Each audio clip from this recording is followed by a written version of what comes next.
Are you looking for a faster video? Well, today it's a live stream and I know you're probably looking for a really nice and tidy edited down video, but I have ways for you to make it faster.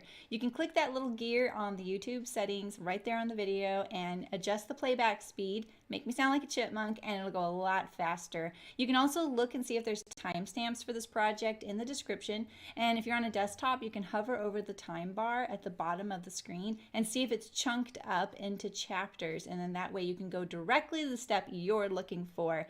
And lastly, you can also tap on the screen on the right hand side of the video picture or on the left hand side to make the video jump ahead, forward or backward if you're on a mobile device. And you can adjust that amount in your settings so you can have complete control over how much it jumps.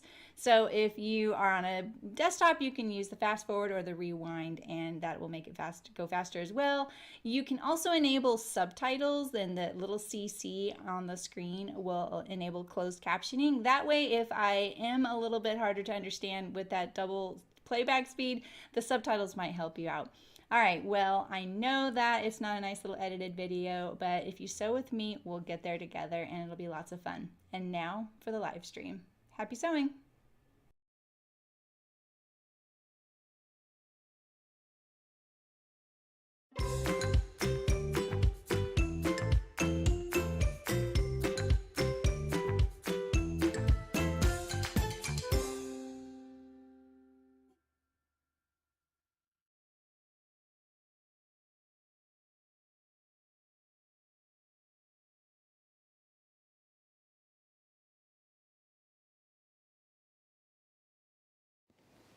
Hello.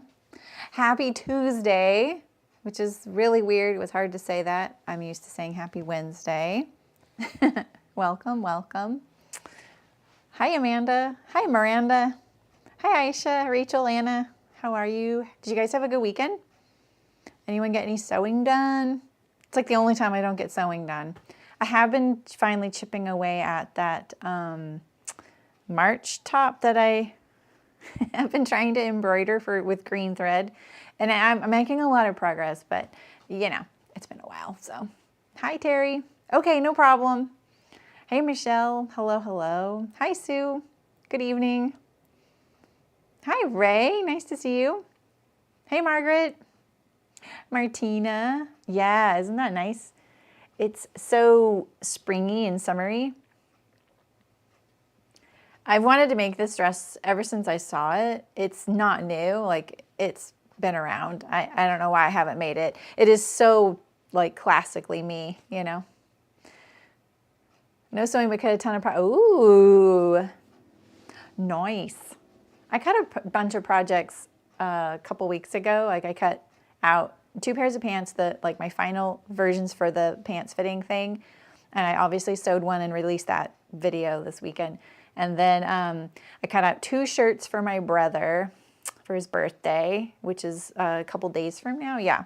And then what else did I cut? I cut something else. What was it? Well, I can't remember now, but yeah. Just, you know, like I get them ready so that I could pounce on it. So sewing, what is sewing? Anna? Today I started Critical Role, and of course I started with the how to play D&D thing. I haven't even watched any episodes yet. I'm like, I'm gonna start with the knowledge. I just like binge watched like a ton of them this morning.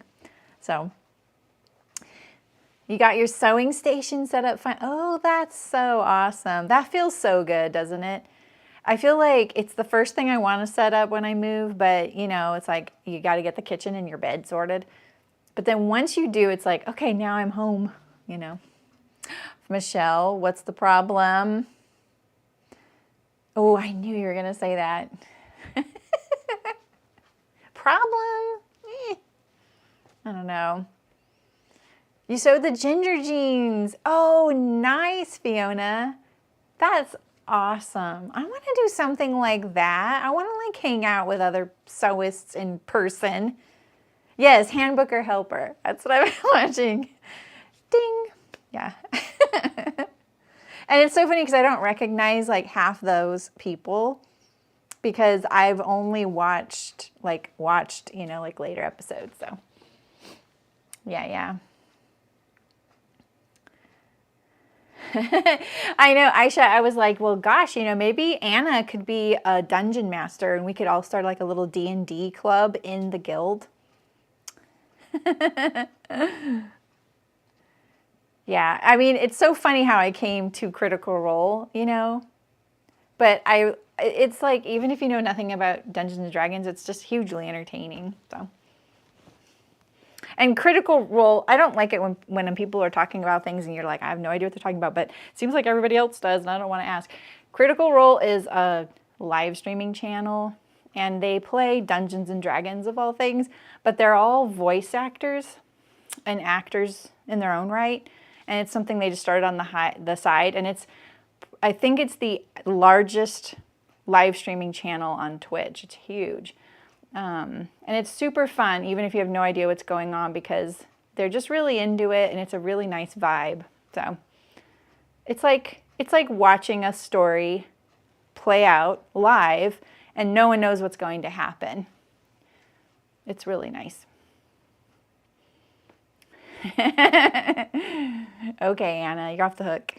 You don't think you're ready to play, Aisha? I've played one game of Dungeons and Dragons. I feel like I was definitely like 4th grade or lower. I have 3 boy cousins, John, Jeff, and Jim, that were older than me. They always played, and I always wanted to play with them, and they were always excluding me. We were always like hanging out because like we would be at my grandma's house who would be watching us or whatever. They let me create a character. I had no idea what I was doing. I named her Clopius, and I was super excited, and I think they killed me in the first thing. Because they were, you know, bratty boys at the time. Yeah. Oh, to you it seems like more of a fall-winter garment. That's interesting, Michelle. Oh, wait, he does that. Wait. Of course, the project I want to do must wait until at least next month, since next on the list is my husband's Ren Fair. Oh, that'll be cool. And he designed it himself. There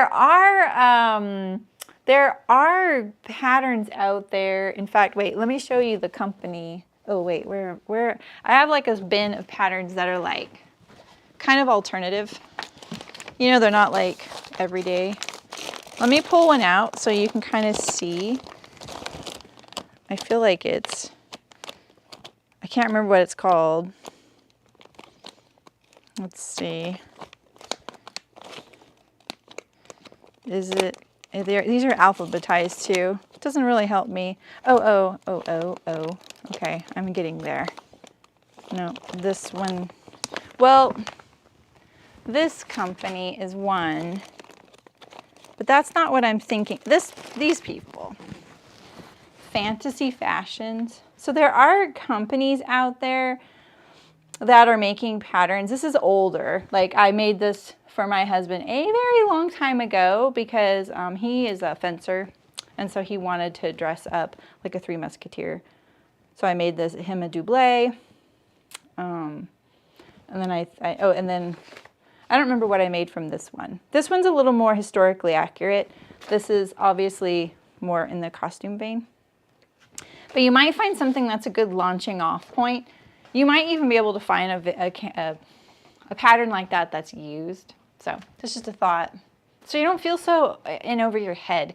Because doing that kind of sewing, when you're getting into something that you're like trying to make it look like one thing, but you have limited resources and limited like the things don't even exist anymore, it can get kind of overwhelming.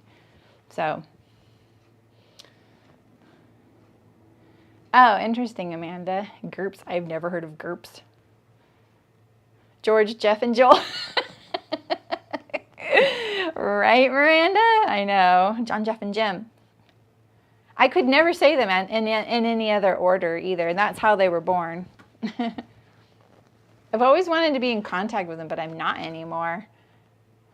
One of them was actually born on my birthday, too. Well, I was born on his birthday. I should say it. I've never said it that way, but that's actually how it is. His first draft of his costume has 3 armholes that wraps around and buckles. Oh, okay. It's right there. He couldn't. He could only put it. He couldn't put it on his.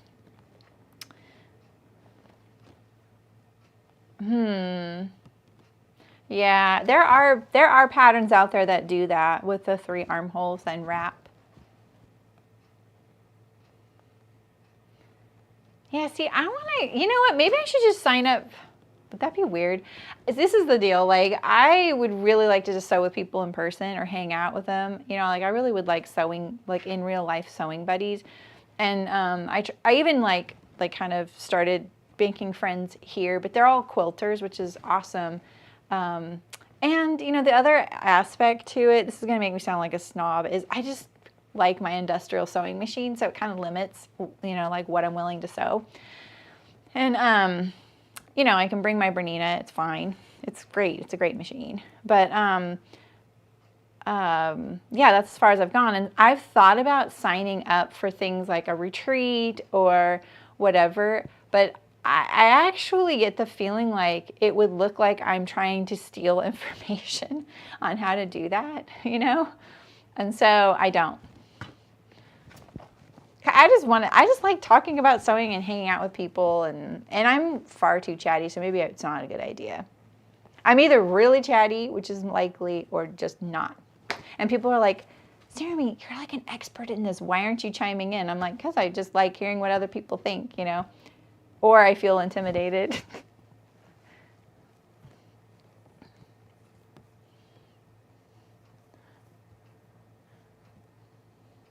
All right, well, shall we get on to the cutting? So this week, I know it's a weird day, and that's just because of the guild. I have things that go on there sometimes, and this wouldn't normally be a streaming week, but it is my anniversary week here on YouTube. I mean, my channel, I think I created the channel like in the spring, but I didn't stream until this week, 4 years ago.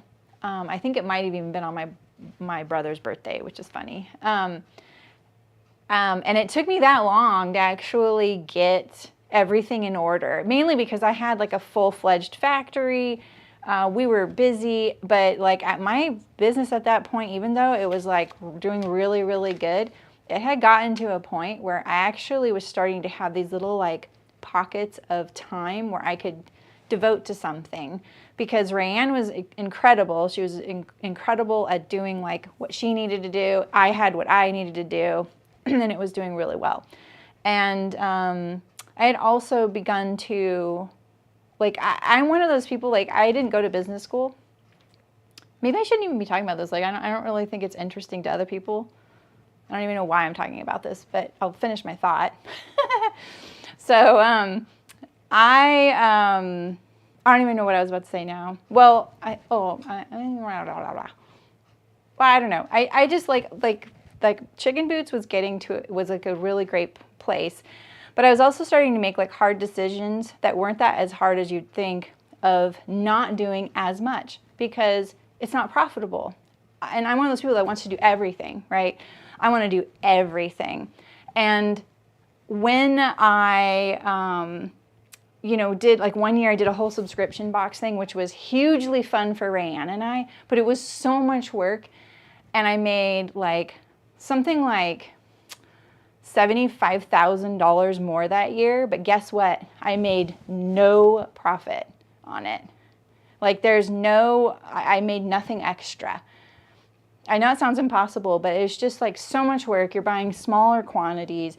You're spending so much time. I was doing custom designs, custom fabrics, collaborating with makers from all over the world to put themed things in there. And they would sell out every quarter, and we did great, but didn't make any extra money. So we were like, okay, we're not doing that again. So hugely successful, however, not profitable. So because of that, like I was starting to tailor back on some of the limited edition things and like clubs and things. I would have these little pockets of time because everything else was going so smoothly, and I wanted to try and like sew with other people and help them. I would do like little sewing videos of us doing binding or whatever, or manufacturing, and people were really interested and asked lots of questions, and I just didn't have the capacity to sit and help teach people. So that's how I started streaming. But it took me and Rayanne like months chipping away at it here and there, and because she helped me set it up, like because she would be in the next room, like like listening, seeing if she could see my stream and stuff like that, figuring out cameras. There's no help to speak of out there if you want to learn to live stream. If you are doing picture in picture, which means I have the face cam and the overhead. If you're a gamer, tons of information if you just want to do a face cam and your computer screen. Very easy, tons of information. And so it took me a while, and I even hired like 2 people to help me on site. Like they didn't really charge me or anything. They came and helped, and I knew more than they did. And so that was like hugely telling, and definitely a lot of mansplaining from guys that ended up really just not knowing how to do it, and thought they did. So here we are. I went live. I don't even know what the first thing it was I sewed, but a couple people are still here, which is really awesome. So anyway,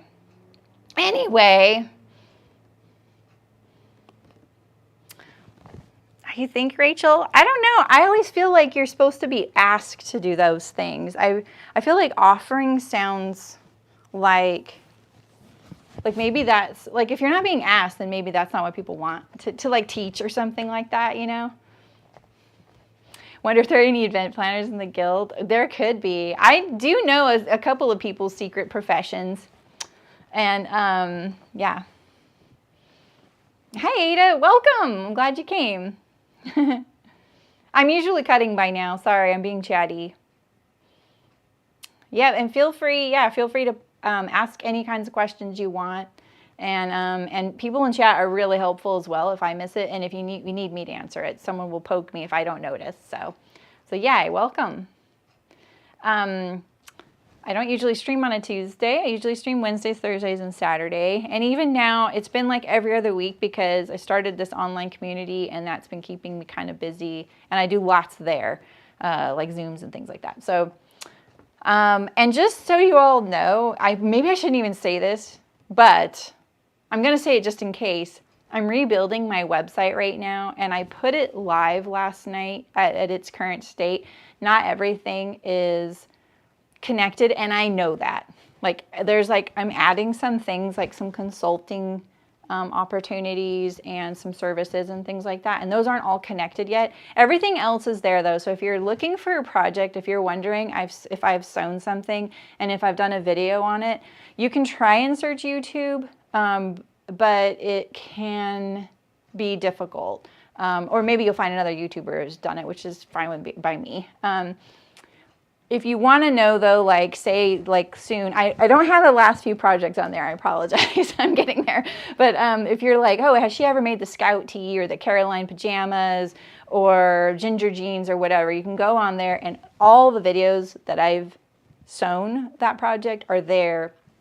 That way you can find part 1, part 2, part 3, or if I did a shorts version, or like we've been talking a lot lately about the free range slacks by Sew House 7. And last summer, was this last summer I did this? I think it was last summer, right? Last summer? Was it the summer before? Whatever. I took the free range slacks and I made a flat front zippered fly version. And I did that live on stream. So that version's linked in that same free range thing. So you can go to my site and it's just search thing there. Just search the name and it'll come up. It's a pretty good search engine for the most part.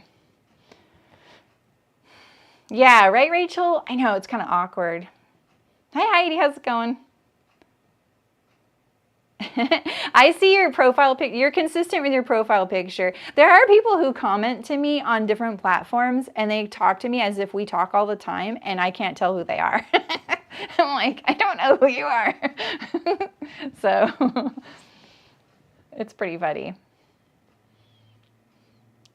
that you mentioned your list project on your website. I was like, oh, that's interesting. That's so funny, Rachel. You actually popped into my head while I was working on stuff on my website, and I don't know why. I just was like, it was so weird. Like, you popped into my head about cause I was like, I'm constantly thinking like, how will people like this? What are they looking for? What's the easiest way? What's the verbiage I should use? And you popped into my head, so maybe you were there. Yeah, exactly, Sue. It's so much easier. YouTube's search function is meh. I mean, it's great for coming up with things, but if you're like, I want part 2 from this person, that is a little harder. And like Rachel recently, she was like, hey, you have this video on here and it's just not playing. And it's so weird because and a lot of you remember this, I sewed the Ash jeans and I did probably did like a 5-part series on it where I cut them and I fit them, I sewed them through once, and then I sewed my real pair. Well, part 1 sewing the real pair, for some reason, there was this bug that happened for like a month on my streaming software where when you would say end stream, it wouldn't end stream. It was like you bounced off the button, and I didn't notice it twice. I caught it one of the times. I didn't catch it the first time, which was the Ash jeans. So I was streaming for 24 hours, and someone said, hey, it says you're live, but I don't see anything. It still says on my end that it's processing the video, and I've hidden that video, so I don't even know how Rachel found it. So we are psychically connected. Yeah, YouTube thing was searching. Exactly. Hi, Terry. How's it going? Yeah, Amanda, just do what you want and just remind people. They'll get the hang of it. People remind me here, like when they have like a name that isn't a name, you know. I eventually get there. So, all right. So it is my 4-year anniversary here in YouTube. I mean, not a big milestone compared to a lot of amazing sewing YouTubers out there. But I did just hit 15,000 subscribers, which is really awesome. And I surpassed my 500th video this summer a little while ago. And all 500 of those aren't all public videos because some of them are instructional videos and things like that, right? So Hearts Fabric, they've been really supportive of me since I met them. And they sent a bunch of projects this year, and one of them was the Magnolia dress, and so I saved it for the anniversary week. There is a discount code right here. If you ever shop on their website, they're a California-based fabric store, and they specialize in garment fabrics, so they're really great. So, oh, nice, Amanda. You just changed it. There you go. You were Amanda Richards, now you're Amanda Rowland. Congratulations. Hi, Jane. How's it going? Oh, welcome. Yeah, that's awesome. See, sometimes Tuesdays are better, right? Yeah, you'll find a lot of people from the UK and Europe here because of the time. It's terrible that it's like during business days. I know that's really annoying for people. They're like, I'm at work. I'm like, yeah, I know, I'm sorry. This is my job though, so. All right, so we're making view B, which is this one here. So the differences are basically the sleeve. And you'll notice this one, the V goes pretty much down to the waistband here. And this one has a little bit more modesty. Hearts will tell me, sometimes they tell me I can do whatever I want, like whatever view. And this time they said they selected this view. And they selected a size, and they are very kind. They usually pick a size that I can fit into so I can take a picture, and then I send it on to them. And it stays at their store forever. I don't get to keep it. And then I got the fabric here. Can I? Yeah, I can do that. Here's a link to the fabric. Oh. It's the perennial rayon challis. Right? Yeah. Yeah, Heidi. And if you're in doubt, if you have the thread, they're really good at matching it. Like at first I was like, do I want you to match my thread? Well, I'd be fine. And then like so many times I'm like, I was not fine. I did not have the right color. You did, Michelle. It's awesome. Yeah, they're pretty good about sending emails. So there's bias tape. We love bias tape around here, but it's pre-folded. So let's see how I do with that because I don't usually use pre-folded. And invisible zipper. All kinds of things they're testing me with this week. As far as the sizing goes, if you get the printed packet, the sizing on here only goes up to a 41-inch bust or 104 centimeters, and the hip 43 3/4 or 110 centimeters. If you buy their PDF version on their website, it does go up higher. Like if you get the PDF, and Hearts may sell the PDF as well. I know they sell some PDFs, so it's worth checking. Here's the pattern. And the sizing goes up a little bit more. It is not their new size range. Their new size range is more inclusive. And this one I think goes to I want to say it's a 48 hip, or it's a 48 bust. Let's see if I can see here. Oh yeah, 48 hip, 45 and something, like 45 and a half bust. I don't see Imperial, sorry. It's there because they're a French company. I just don't see it on mine because I have the English or the American site, or the whatever, you know what I mean? So just so you know that a lot of their patterns, if they are in this original size, it's like up to a certain style number. They're in this, there is extended sizing on their website via PDF, just so you know. So, all right. Because I'm at the top of their envelope. We're going to make a 44. Let's see. And what my bust is like 39. So yeah, I'm usually a 44.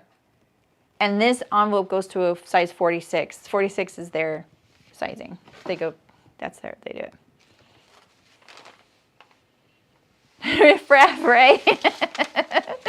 I was like, there's someone that says there's Ray here. All right, so this looks like a one-way print as well. I mean, I say it's a one-way. Oh, maybe it's not. Because like this flower is this way and this one's that way. So it's two-way. That's awesome. That makes me kind of happy because I was a little concerned about the amount of fabric I had. There was one time, just one time, and we're probably never going to let Hearts live it down. No, we don't really care around here, but they didn't send me enough fabric. And we didn't figure it out till I was live. I don't think they'll ever do that again. They felt so bad. And I was like, it's no big deal. Like it happens to every sewist, right? All right, so I really need to do a video about how I line up fabrics because, you know, when you're trying to find the grain or get your fabric to lay down nice and flat, right? Especially these wishy rayons.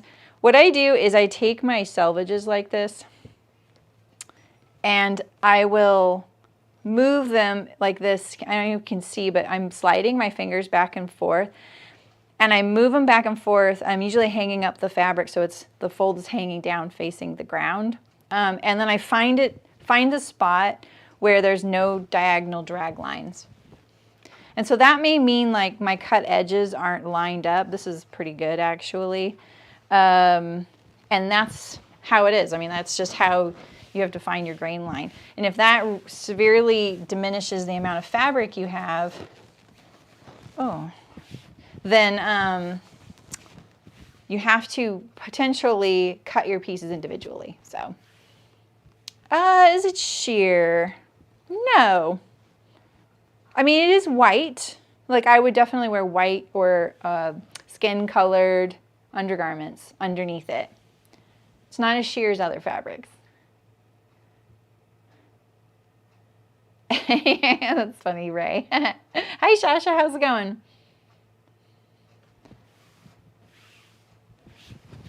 Aw, someone wrapped one of your wedding gifts into it. Oh, that's really cute.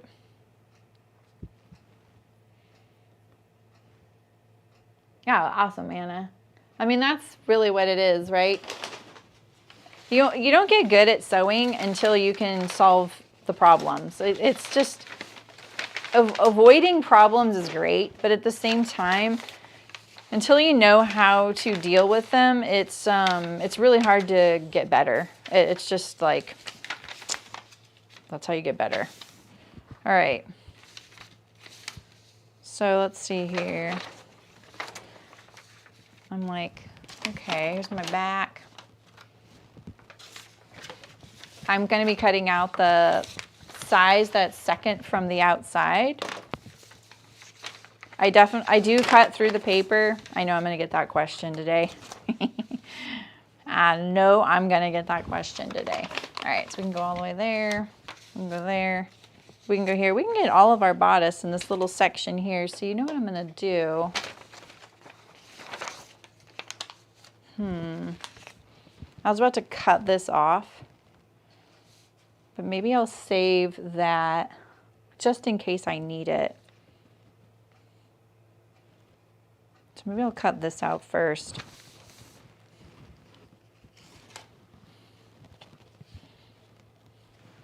You know, my plan this year regarding like gift wrap was that at the end of every project I sewed, I was gonna use spare fabrics from the project to make like gift bags with the extra fabric. And I haven't been doing that, and I really want to do that. I just want to just start like making like random size gift bags throughout the year, just whenever I can, because I would like to start piling up more and more of them. I'm sick of wrapping paper. I have lots of fabric, and I typically don't really want to make something out of the scraps again. I will, though. I use scraps and extra fabric for all sorts of things.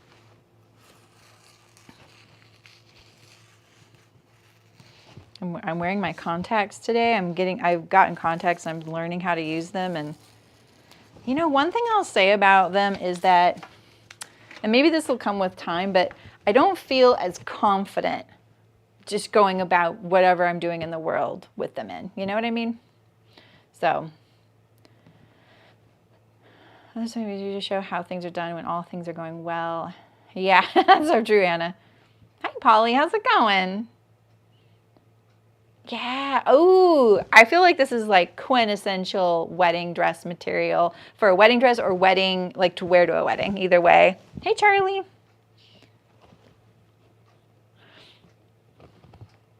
Scraps make good undergarments. I love that. Yeah, so I'm just, and I think having, I don't know, do I want to clip this or not? The little notches, it's very tiny. I think I will. I'll clip the notch right there. That must be the start of the zipper right here. We'll clip both sides, but that's okay. I don't really need the pattern. Ooh, look how wrinkly that is. Oh my goodness. Oh my goodness. How did I not notice how wrinkly this is? It's literally. All right, well, we may be recutting this, so let's keep the paper pattern out. Where's my my pin cushion? I keep losing pin cushions. Where is that one? It's funny. I know it's somewhere different. Huh. All right. All right, let's look at this fabric here. See, it's nice and smooth. See, I don't really like starting from the selvage edge because then you start cutting off your grain line reference, you know? You gotta be really careful with that.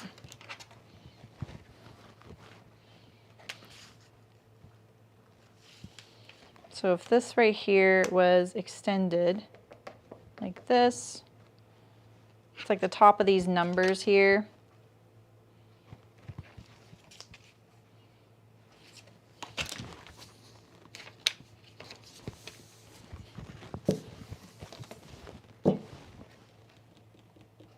That'll be on the fold, so we're okay there.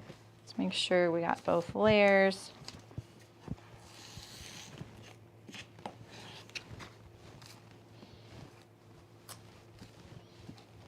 Stop it. Okay. This paper that they use, it's not, oh, that's the wrong size. I'm off to such a great start. It's not my favorite paper. Not that I am an expert in pattern papers, but I'm always like, ooh, this is so nice and sturdy. But it actually rips really easily. And some of these thicker papers, like they catch the blade and then you can't really correct very fast, you know? I'm being really nitpicky about it. It's just what I've noticed. It's not a big deal.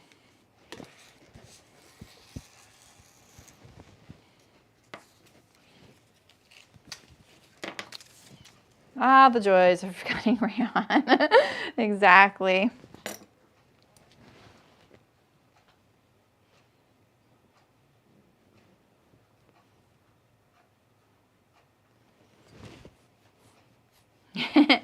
You're too impatient for pin cushions.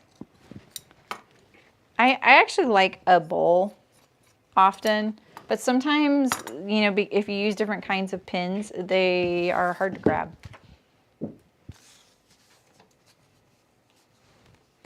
This is the side front, I think. This is such an interesting shape for the, that side front sews to this. There's actually no contour in this. Really? Wow. That's so interesting. Look at that. Dart. Their patterns are drafted for a cup size of C or D, optimal C, D. I don't know if that's like sewing cup size or if it's bra cup size. Either way, I was like, oh, interesting. Not the usual B cup, which is usually what you see, you know, B cup. I am not a B cup.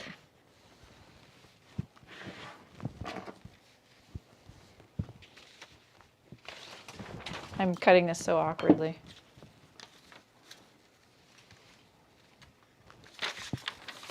Oh, a rayon linen. That sounds really nice for this dress. Oh yeah, rayon crepe for the 7969. That's that free pattern they were giving out, right? I think that's a very loose dress. Even though it has like the style line of a wrap, it's a pretty loose dress. So fitting wise, I think it's pretty straightforward, but it is very loose and it's got kind of a waist that doesn't sit close to the body, right? Hey Michelle, how's it going?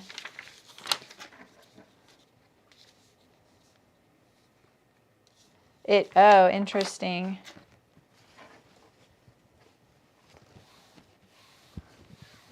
Yeah, cutting rayon in 2 layers like I'm doing, it can be a little bit like trying to pin down a slippery eel. This particular rayon isn't that slippery.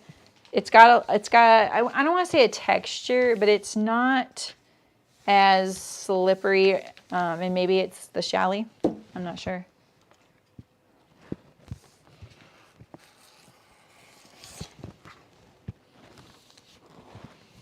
All right.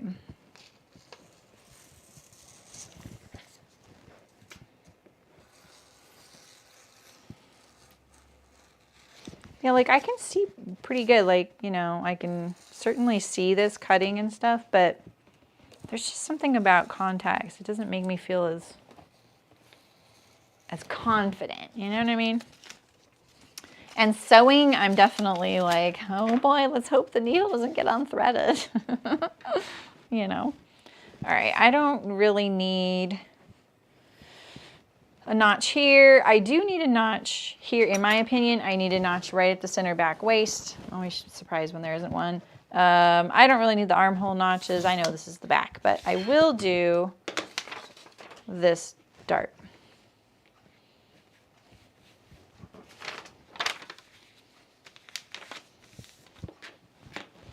Oh, that's smart, Miranda. I like the idea. Cinch it just a little bit. Give it a little bit of shape. Yeah, I don't want to say like it looks high-waisted, but I think because when something isn't really fitted, it can kind of give that illusion of the waist looking kind of high-waisted.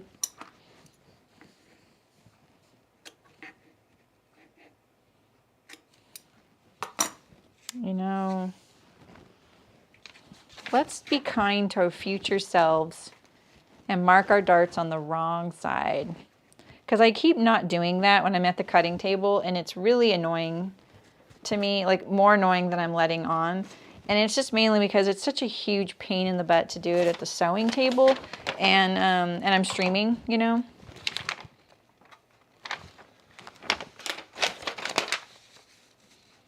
because I have to get the pattern piece out. I have to mark it. It's just not, it just doesn't feel like right, you know. It is, it's almost, oh yeah. Well, in your really tall Fiona, so I could totally see that. Yeah.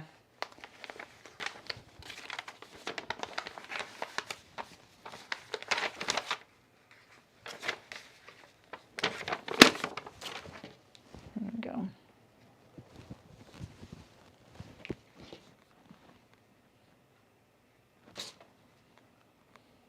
All right.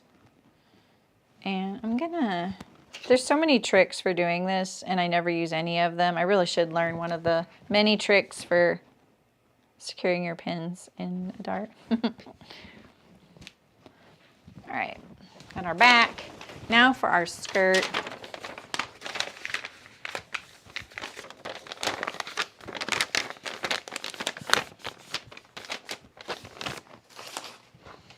All right. We also have the midriff waistband.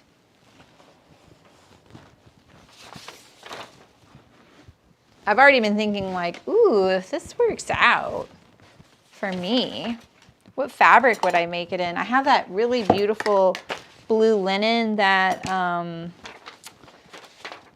Lush Cloth gave me as a gift.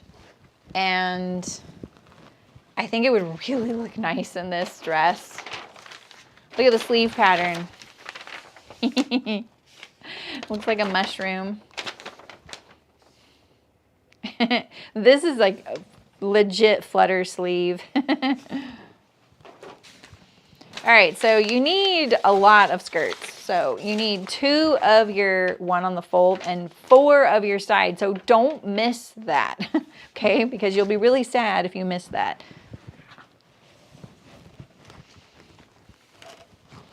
All right, so if we put this here and this here, I could flip it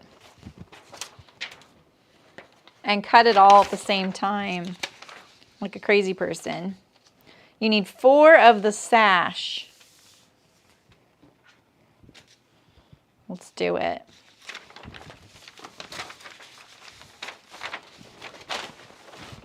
Oops.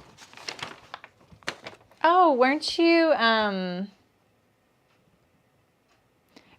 looking for a sailor-esque short? Michelle, was that you? Can't remember now.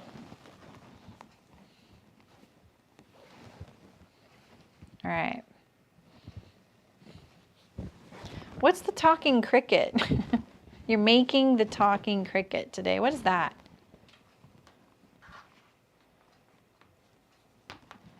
I have a talking cricket. It's my daughter. I'm like, wait a minute.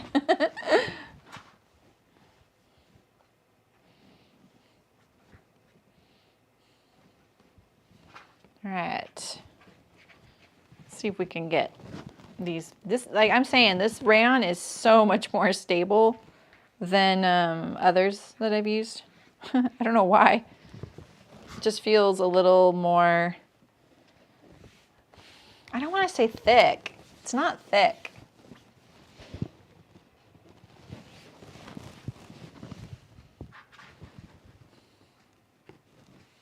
What's a talking cricket? I can't Google right now. Because I didn't what?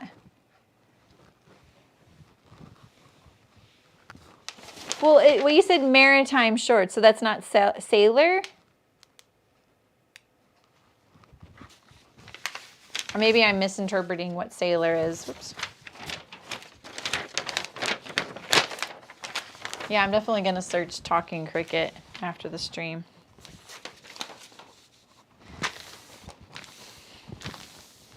All right, so plenty of room to get that on the fold. And remember that this piece here, the grain line usually goes, straight down the middle, right? So you have as much bias as possible to have to deal with. No, I'm just teasing. Plenty of fabric. This dress really doesn't take a whole lot. On the other view, I noticed the side front is lined. And that makes sense. I think maybe the center front is too. I'm not sure. Because that one goes down so low. I would think the front would be lined, but whatever. Oh, okay, Michelle. You know, she did have like that whole series of kind of maritime inspired things like the port side duffel. Oh, yeah, yeah. Oh, Jiminy Cricket. So you're making like a Jiminy Cricket doll? That's cute.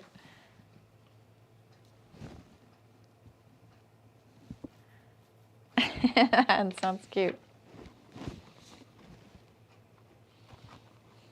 I'm just glad my cricket talks now and doesn't, you know, like whine. Yeah, Jiminy Cricket. In my opinion, absolutely the best character in that series. All right.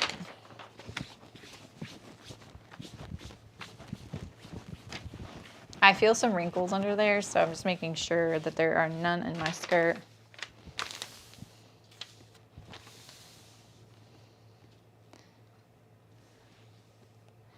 Oh, you're reminding...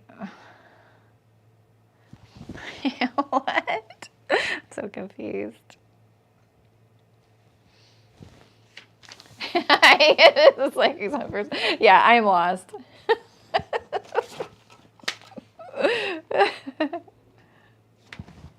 That's funny.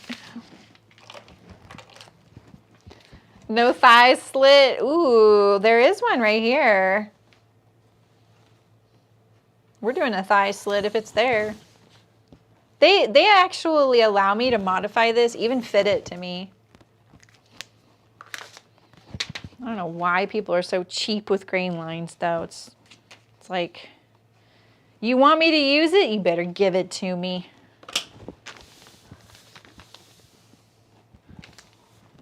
Oh, okay, okay. I see. You were being my little conscience, reminding me of something. What were you trying to remind me of? Because I think I missed that part.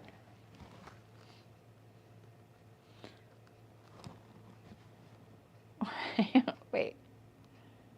Recut the front bodice. Oh, yeah, yeah, exactly. I'm going to iron it and then I'm going to check it out. Yeah, it does say front slit. Oh, no. You're right, Michelle. That says version A. I was a little concerned about that, to be honest. Okay.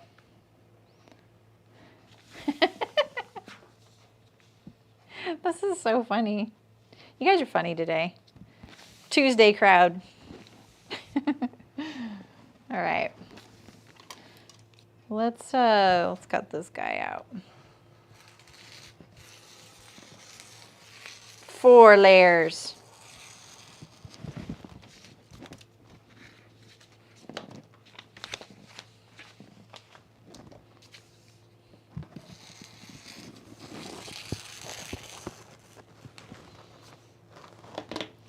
I think maybe I will fold it there just to preserve it. Maybe I'll want it someday. I don't know. I mean, I can always draft it in there, but I'm afraid if I get rid of it completely, I won't notice it, and then I would miss cutting it if I wanted it.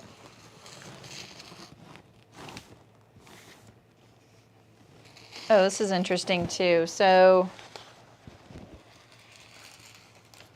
this seam, this edge right here, you cut for 2 of those in the front, and you cut on this line for the back.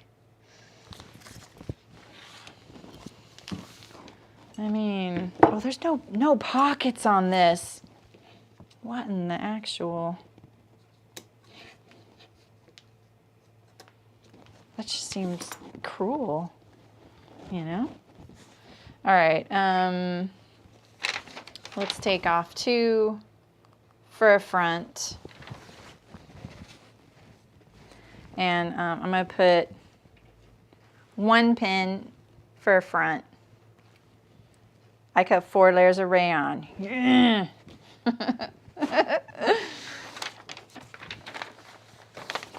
then let's cut the back on this line here.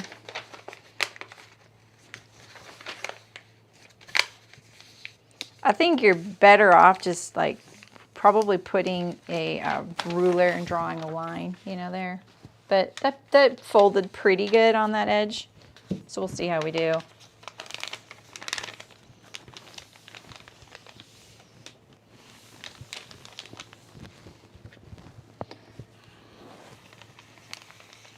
How many people do you think miss this step right here?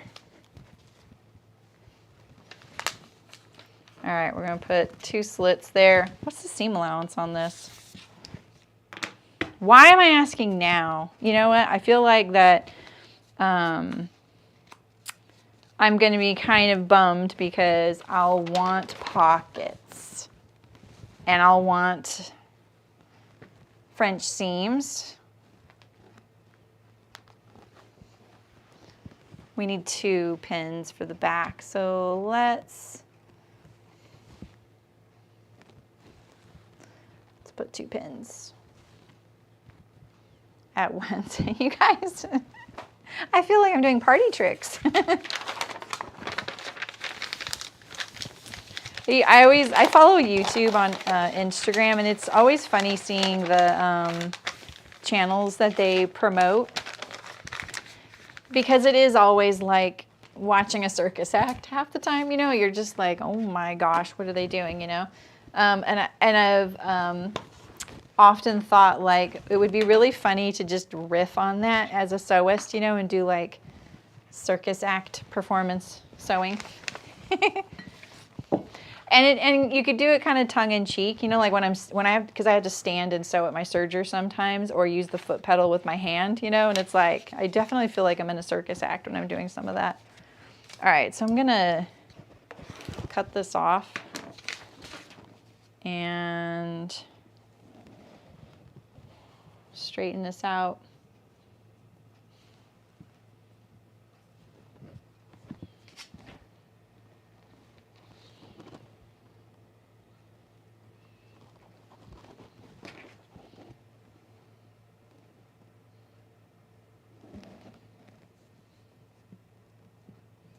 Hey, Nancy. Nello. Nancy, I think, was here on my very first stream ever.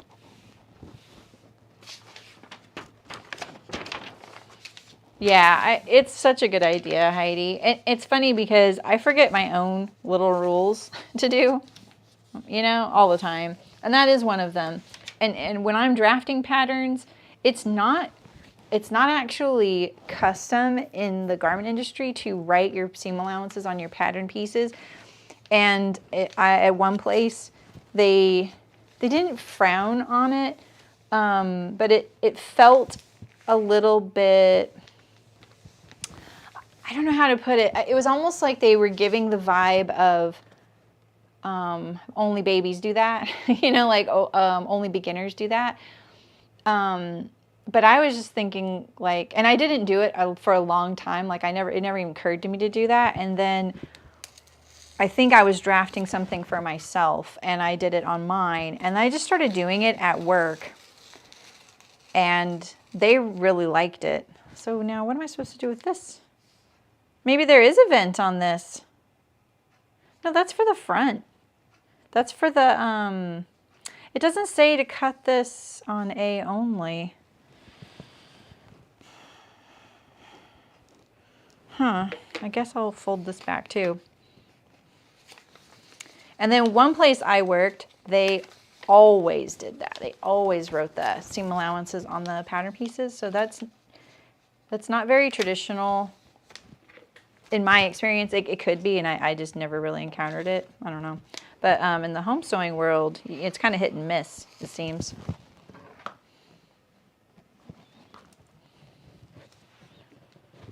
I think it's really important, though, and I really wish I would have done that, because I'm a little bit like, ooh, this is a French company. I'm pretty sure that it's going to be 3/8 or less. Well, the European patterns are usually like less, like a centimeter or something like that.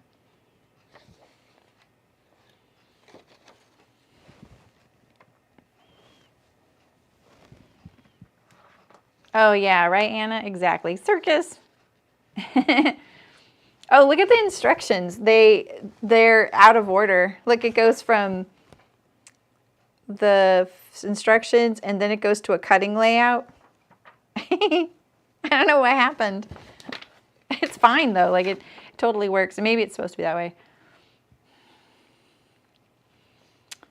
Where are the seam allowances? I don't see them. Oh, 5/8. Yes! Urgh. Good job. I'm so happy I can do French seams on this because I think that this warrants that, you know? All right. We're going to notch the waist here at the top at the center. I just put this double notch on here. Hopefully that's helpful. All right, those are our center skirts. It is a woven, Heidi. Hello. Yeah, Michelle, that is really nice.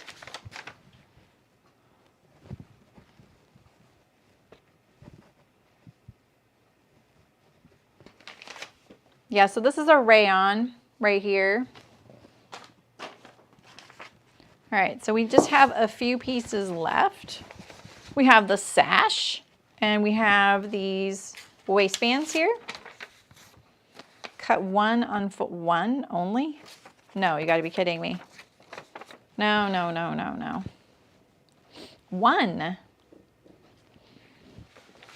All right, well, I might break the rule there and cut two. Only, oh, and I say that because I think like maybe if I was doing a linen or maybe like a rayon twill, I would maybe think like, oh, one layer is going to be okay. But why not like give it a little bit more body and stability so it doesn't like crumple or wrinkle there, you know?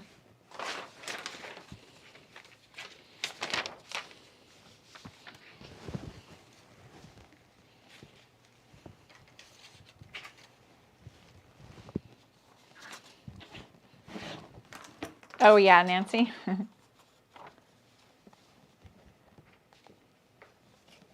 1/2 inch is a very industry standard seam allowance for wovens. I've never in my life seen 5/8.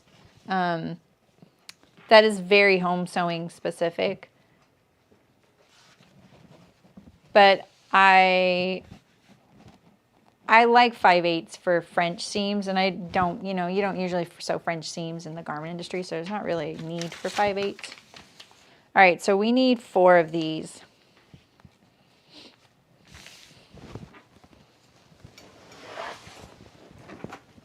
And this is the sash. Do you think the sash is optional? Has anyone seen this sewn up without the sash or the belt? I'm kind of curious.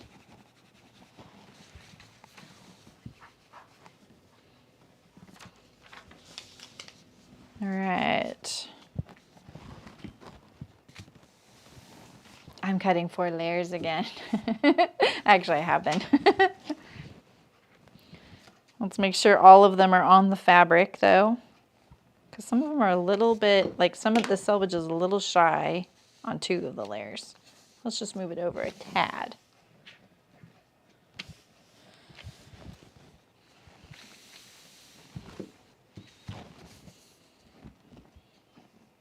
This fabric was designed by Riley Blake.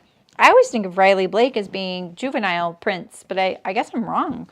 I must have them confused with someone else. I'm not up on all the fabric designers. I was at Chicken Boots, but not now at all. It's actually kind of a huge relief not to be up on all that. It's a very quilting thing, you know, that they get to stay up on all the designers and things. And I imagine, and maybe I'm wrong, maybe in the garment world that's more prevalent than I realize. I don't know. I felt like even knitters were more up on fabric designers than I've seen in the garment world, which is kind of funny. I never really thought about that.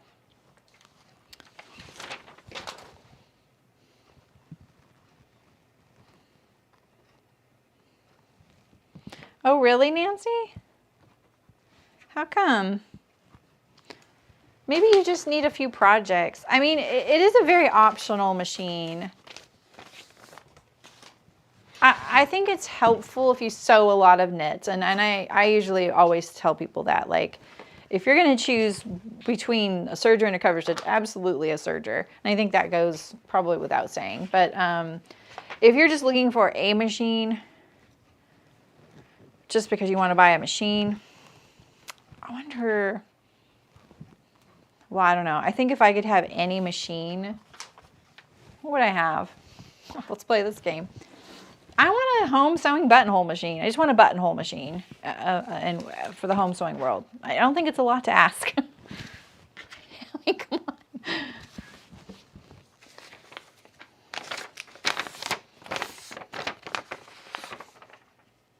You don't love how a cover stitch hem looks? Yeah, I mean, that's another thing. Yeah, what kind of hem do you like, Nancy?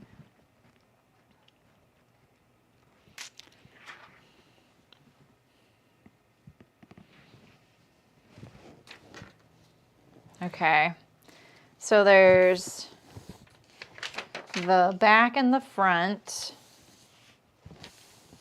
And I kind of want to do 2 layers. What do you guys think about that?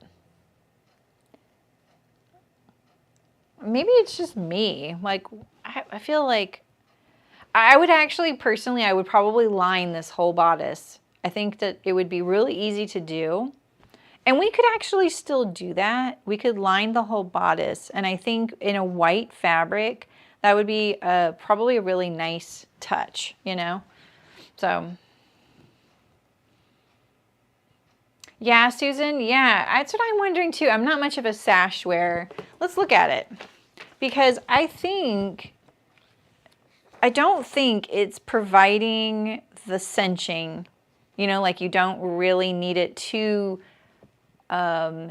create the silhouette that it's cinched. So one of my favorite dresses I've made is the Myrna by Colette Patterns.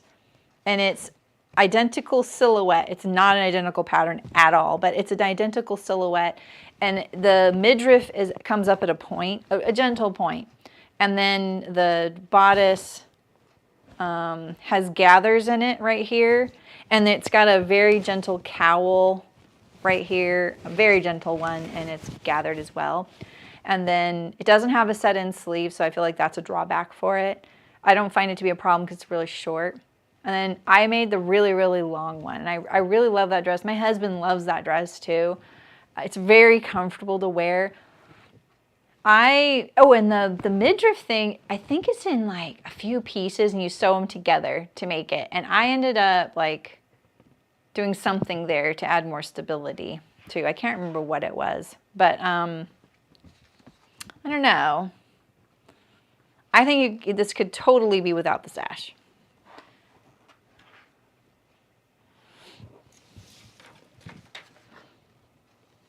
There is? Okay, Aisha.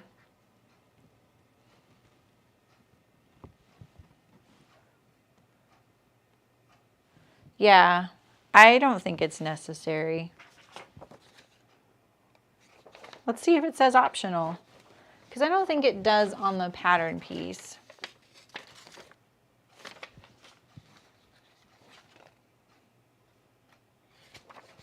Let's see if it says it in the...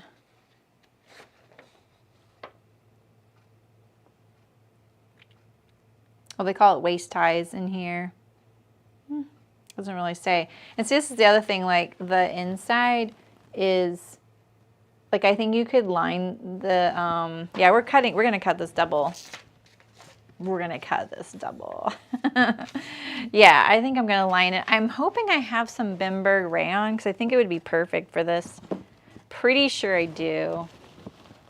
But I probably don't have very much. And so that actually is probably a good thing because then, oh, here we go. I think this is it. These are all my like linings, inner linings, and facings. Here we go. Yeah, I think I have enough. It's a little bit of a puddle, but yeah, no. And I bought this from Hearts Fabric, this Bimberg rayon. It's really great for lining things like this, and it's pre-washed. So I'll use that to line the bodice. I'm going to do the floral for the sash though. I could even line it with the print, but I think this kind of a print would show through, you know, and it would give weird shadows behind it, so I don't think it's ideal. In this little spot right here, I think it'll be fine. Oh, this is on the fold, and this is on the fold. Hello. Almost made a big error.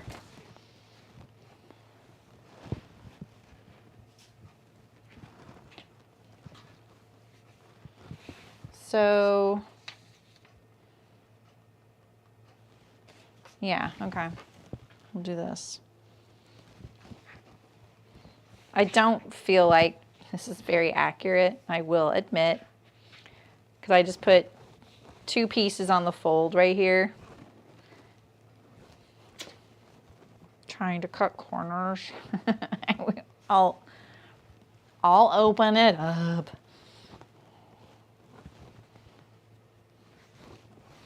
It's more accurate to fold it, like do a fold here and then fold it like this and do 2 than it is to fold it like this and fold it like that and do 2. Project Rainbow Scamp, that's cute. Yeah, thanks, I know. I'm a little distracted today. I appreciate it. Hey Barbara, how's it going?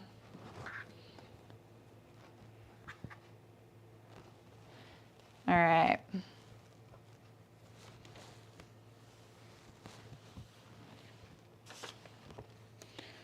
All right, so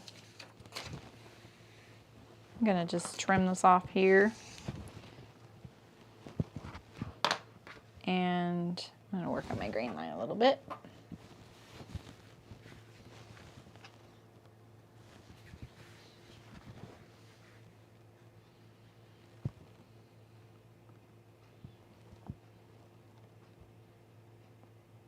Oh, yeah, Michelle. Well, you don't find that it enhances the bust? I like things like, I like a lot of like constructure, and I think I'm really busty, and I think it's because it feels more secure and it's a little more flattering for me. It's a 4-layer cutting day today, right, Mafio? I act like I'm in a hurry or something. How are you, Mafio? Nice to see you. It is not a directional print. I thought it was at first, but it's not. Thank goodness, right? All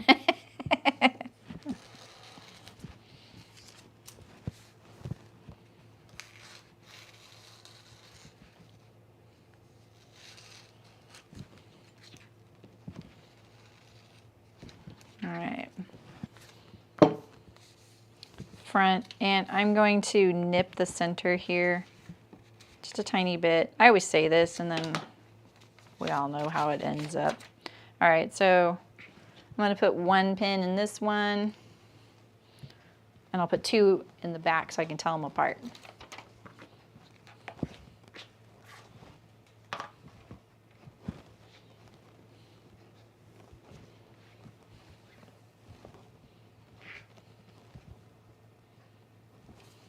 Not a good look.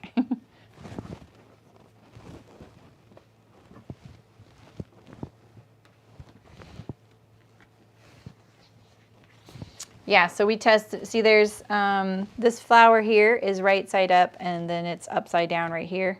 Right side up, upside down, and then that yellow flower is upside down in some places too, right here.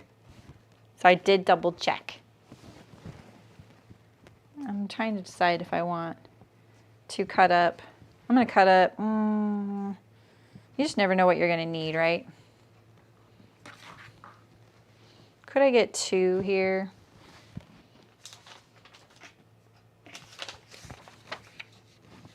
I could.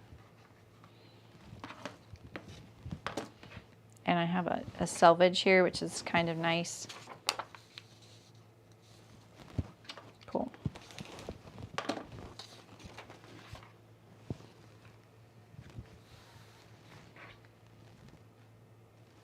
Let's see if I can put it on the fold. I'm cutting it close on space there.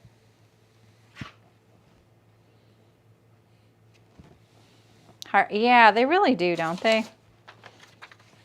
I'm always surprised because they give us some of the nicest prints, and I'm always like, oh my gosh, that's really awesome that they're willing to, I don't want to say sacrifice, but in a way it's like, you know, it could have ended up being an order for somebody. But I do think they get a lot of fabrics that are reorderable.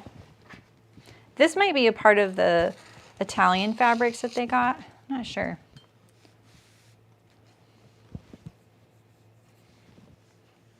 Oh yeah, Heidi, yeah. That is interesting to be able to like try it both, like do patterns for both. Were you sewing before? And you're sewing now too? Yeah. See, I only wear V-necks. And I had a reduction. It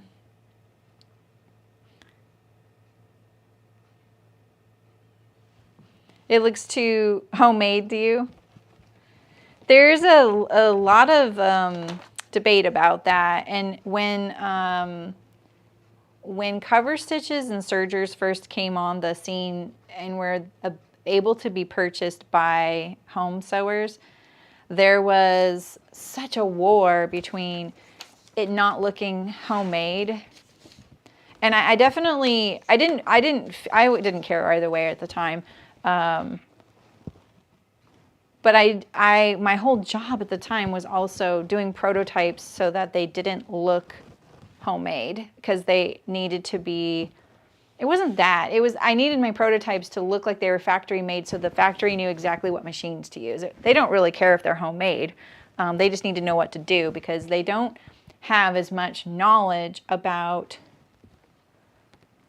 they're super smart. I'm not saying that. They don't have as much like knowledge as far as like what to do in place of something else, because they only have the tools that are available to them and the machines that are available to them. So, and my clients needed to be able to get their foot in the door with the factory, and so the factory would much more likely accept them as a client if they're like, oh, you have professional patterns.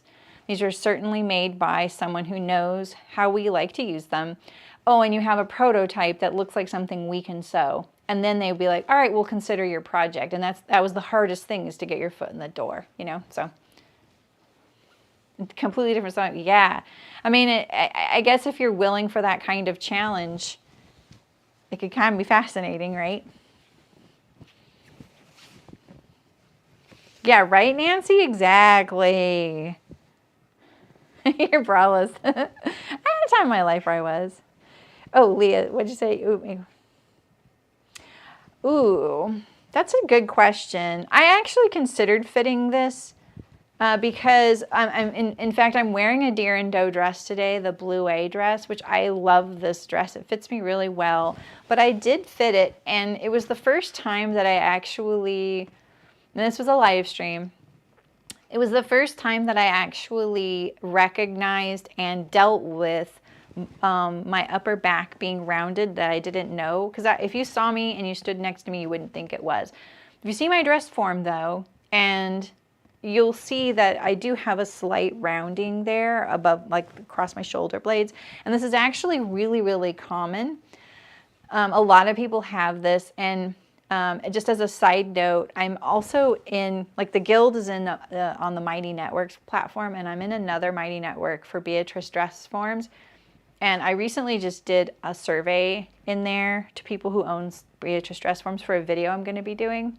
And it was really interesting because one of the things that Allison, who owns Beatrice forms, commented is that a lot of people, because she sees everybody's scan and she sees everybody's dress form, a lot of people have that rounded back adjustment that they need. So she's always really curious to see how people, you know, deal with that and work on things like that. And when I sewed the Blue A dress, I decided, hey, I'm going to throw this on the dress form. It's so fitted, I better make sure. And I was like, what is going on back here with the armhole? So I think that's what I would do. I would definitely check to see if I needed that, since it's a deer and doe pattern. And usually you kind of need the same fit adjustments across the board with a certain pattern company. Doesn't mean that anything's wrong with the pattern. It's just your particular fit adjustment. So the things I would look at is the upper shoulder for myself. For the lower back, I'd probably have to shorten the back bodice a little bit, and that's about it. So this kind of silhouette is really perfect for someone with a sway back or a backward hip tilt because of that band right there. It makes it so much easier to fit because you have a seam there. And so if I look back on some of my other garments where I didn't fit for that, and then I'm like, you know what, I never wear this because the fabric just pools at my lower back and it kind of annoys me. I will put a horizontal dart in there. I'm like, whatever, who cares? No one knows that that's not typical in sewing around me, and it looks fine. They don't even notice it. It's a busy print. So that's the other thing I would do. So as far as the bust goes, I'm not too concerned about that. I'm pretty proportional and their patterns fit me pretty good there. And it's a set-in sleeve, so that has it going for it as well. Anytime a garment has a set-in sleeve, I'm way less concerned about the fit. Is that a really long answer or what, Leah? And it wasn't a sidetrack.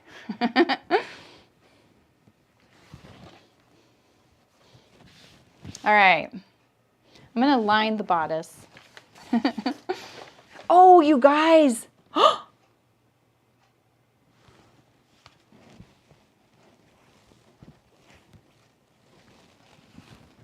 You guys.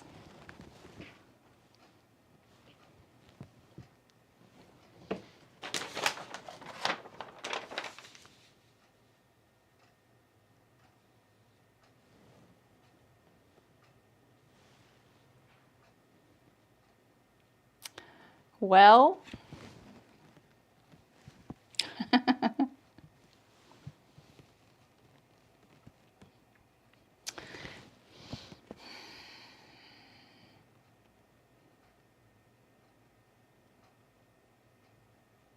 I think I can do it.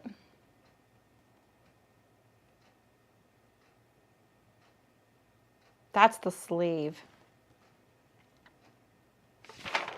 Oopsie. Oopsie. Dang, I should have lined my front band with the lining. Can I make this really short? Oh, we got this. Ooh, we just freaking lucked out.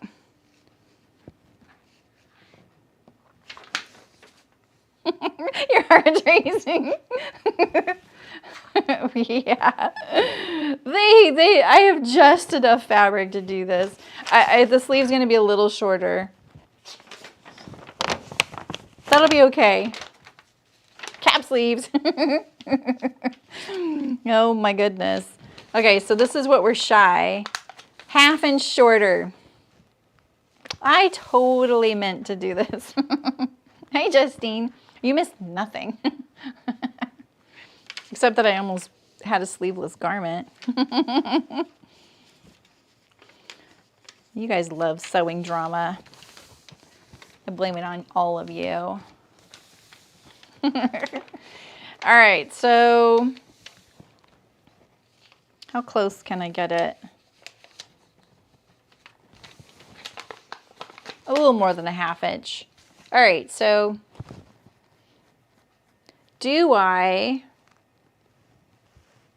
I could blend this in, right? I could just leave my underarm the same and make it shorter right there and then blend it back. Or I can make the whole sleeve a little shorter. I didn't really. I'm stressing you out. Nancy, you'd stretch it out and iron it, yeah. Yeah, you know, it'll be fine. It'll be fine.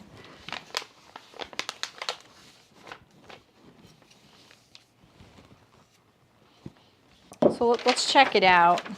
Let's get that far away so I don't accidentally cut into it. Let's check out what this sleeve will look like lengthwise at the underarm. I can't find the line.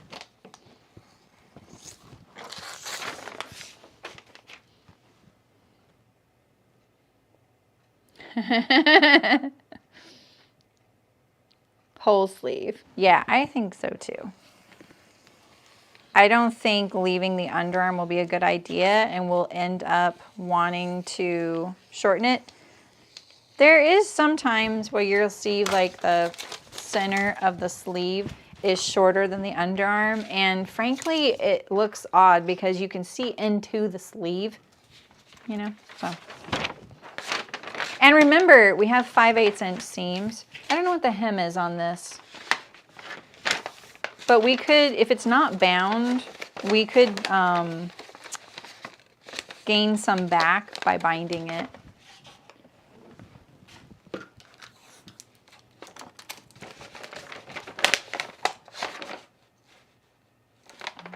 I was just trying to decide, do I think I can get my arm in there? Let's see if I can.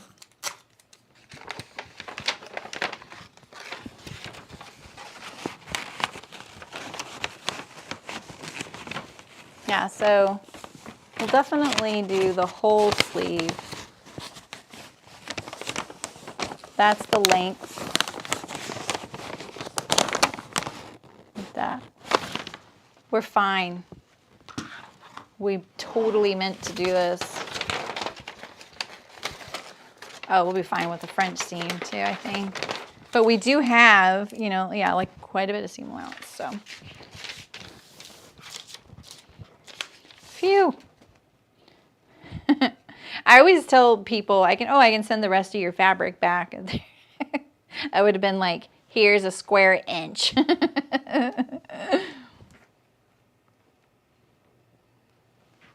right, let's see if I can, I could probably take it a little off grain here and get a little bit more, you know?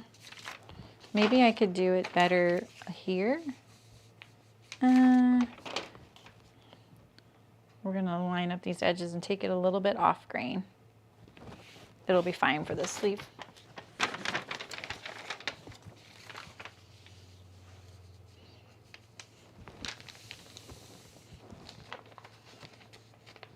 All right, so we need to get to this point right here. So let's just trim it off now.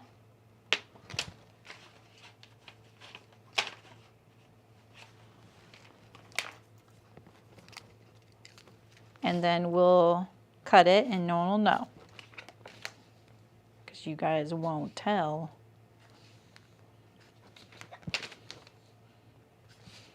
Oh, I should mention that Hearts actually sent a gift card. They offered, I didn't even ask, as a giveaway this week. So we'll do that on part 2, the sewing part 2.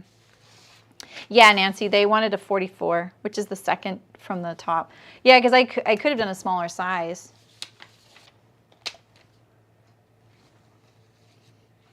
I don't think I have even less for bias. I would only get like one sleeve, I think, you know. But I did skew it a little bit, and it won't make much of a difference.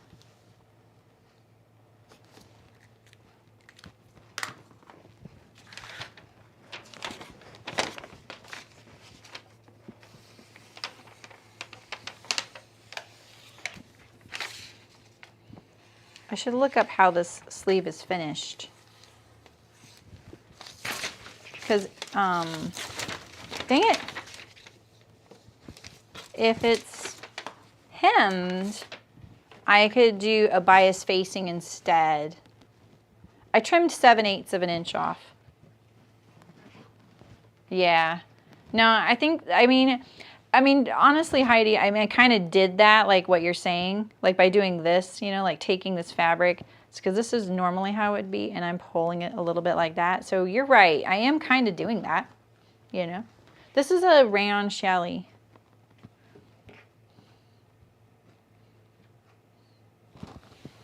I didn't cut anything off the cap.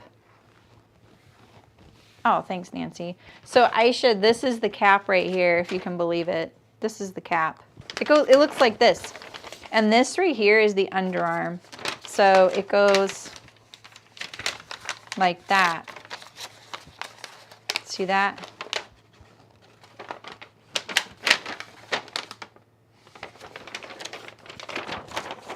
All right. Look at that. Plenty of room. It fits perfect. We meant the sleeve is great. Good thing, huh?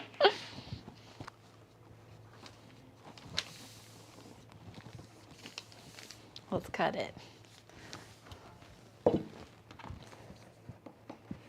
So what could I have done differently to avert this? Well, I could have cut my sleeve before I decided to make the waist facing or the waistband in doubled, right? That's the obvious thing. And it would have been a lot easier because I would have had the other side, because I would have had double the size of this piece. So that would have helped. Maybe their layout in their instructions is more creative than what I did. So there's that too. Yeah, the sleeve is, yeah, exactly. I know, those sleeves are always really funny. And it doesn't help that I'm showing it to you upside down on camera. But you know what? Props to Deer and Doe for marking it correctly as far as like they put it right side up. Their text is right side up how the sleeve goes. Because that's often I see that. Like I saw that on a pattern recently and it was so confusing. I couldn't figure out how it's sewed together because the way they labeled it, they went back and forth with upside down and right side up text on their pattern pieces. And it's just like, don't do that. You know, like, okay, oh, I didn't do one underarm.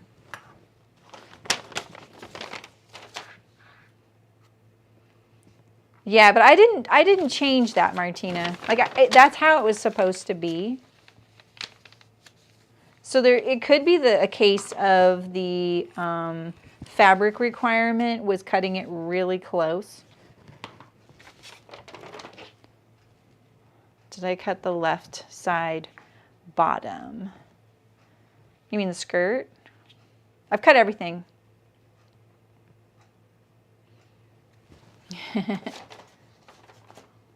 Dang, the latency is really quick today. Like I feel like a couple times you guys have replied to something I've said almost immediately. Like I saw Fiona do it earlier too. I was like, is she replying to what I just said? That's nuts. The latency is ultra low. Hopefully I didn't click that. The problem with clicking ultra low latency for me is that the subtitles, but I can see subtitles on the screen, so that's awesome. Yeah, that is really quick. I can see. Wow. Dang. All right, so this is the belt, sash, waist high. This is the sleeve. All right, so let's organize the pieces, and we're gonna cut the bodice again in the lining, which we need this piece here. Oh, I need a back. Ooh, let's see if I have enough. Back. And then the side front is here in the bin right now.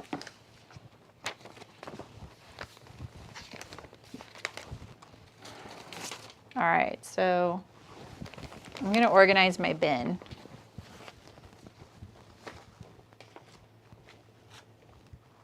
Because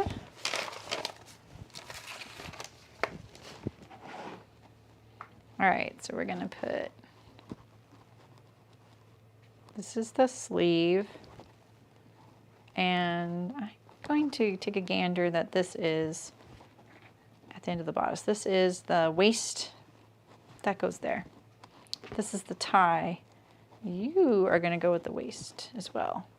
This right here is back skirt front skirt.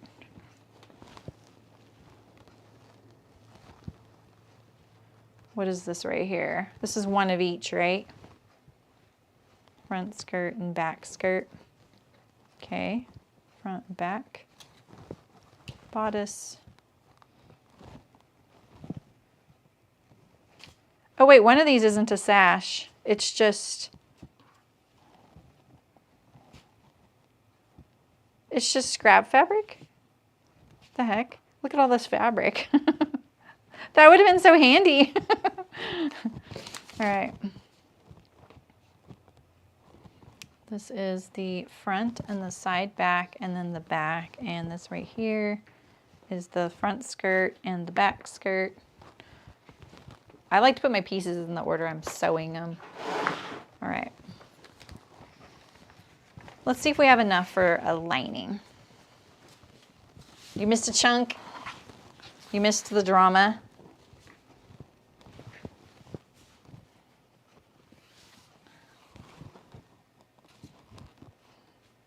Oh wait, what was the... The sleeves got done, yeah. I trimmed off 7/8 of an inch on the length and cut it out, and it was fine.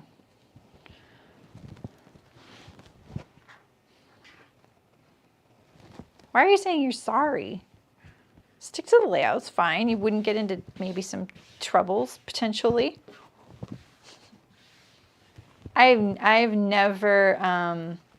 I never used the layout, and it definitely bit me in the butt once live on camera because they really maximized the fabric usage in their layout. I mean, that's awesome.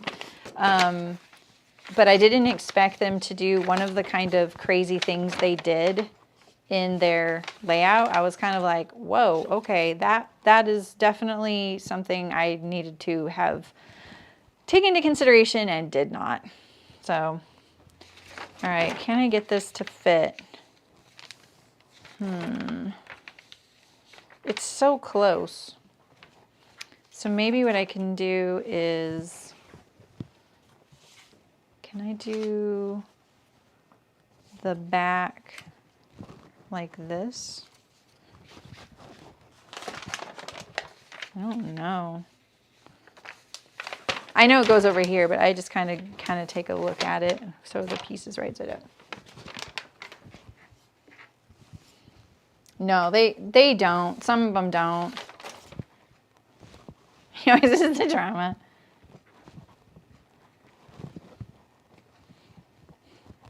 Yeah, I do get a little irked by the way some of them mark their patterns. You know, like it's like you should be able to make you should be able to cut out a pattern without a pattern layout. And there's been a couple times I'm like, I don't really know what's going on here, you know? All right, right now I'm trying to get my back. I'm distracted, so let's see here. My back on here so that I can utilize this tall area here for my front. I see a little bit more here. Let's see if we can get this.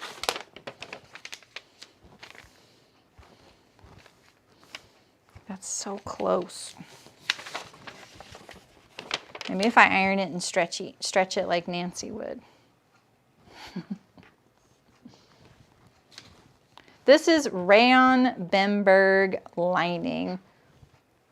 I like using it as a lining because it's really slippery. It's a pain in the butt.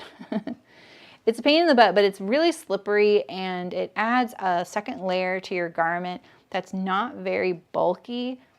And it also, like I did this on my Kalispell dress by Itch to Stitch. I was going to say my Mayo Soda dress, another Deering Doe, but it's the pockets I did on that. It's also it's a pretty decent pocket lining fabric. It's like I said, it's super squirrely though, and when you're making pockets, sometimes the pockets can be really squirrely, you know. So can I get this? I could get 2 of these like this. Totally breaking the rules. There's no right or wrong side of this fabric, though, I don't think.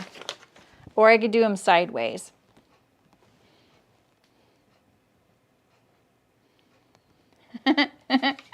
Should I iron it? Is this triggering you guys? It's a little triggering, isn't it? It irons really nicely, too. Okay, so I can get the back there. I can get a front right here, like this. One, right? And can I get the other one?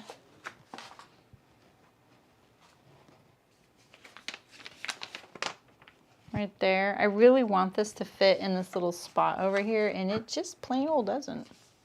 Unless I maybe put it, maybe if I ironed it. Should we iron? Fine. I don't know where my mouse is. Here we go. Let's iron. I didn't set up this camera though, so let's see how it looks. Oh, it's not bad. Can you hear me okay? Is it, I didn't test the microphone on this camera. Let's see.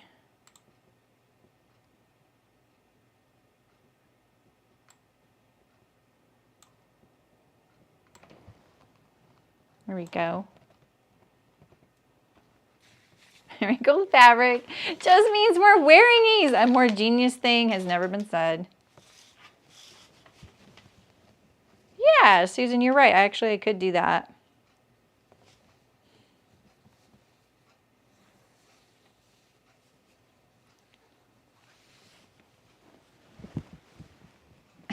It sounds good to you. Okay, great.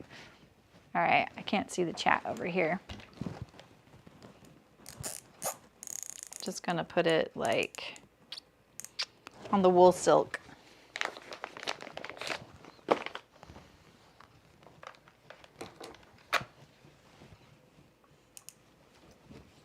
Let's hope my iron is playing nice. It hasn't been really being very nice to me lately.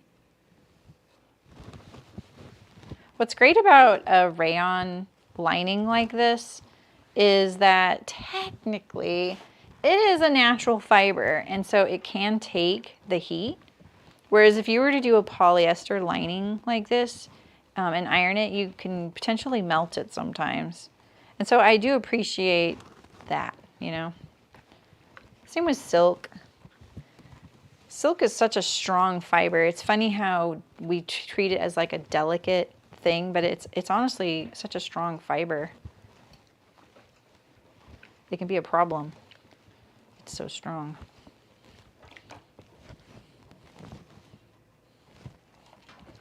This stuff washes great too. Another way you can line your garments if you're a little bit nervous about lining it and getting it clean finished is you can just put the lining against the back of your self pieces, your outer pieces, and then treat them as one. So yeah, you won't have a clean finished lining and closing all your seams, but you would have still a lined garment, giving you more privacy for like a see-through or a white, or giving it more body if it just is a little too flimsy. And this stuff's pretty affordable too. It comes in like a ton of colors. I have it in a gray, and I have it in white, and I have it in black. Kind of like how I do interfacing. Well, I don't have gray interfacing, but you know what I mean, like thread. That's how I do thread. I don't have the steam on. I think that's why this is taking so long, just so you know. I'm a little scared of my steam right now.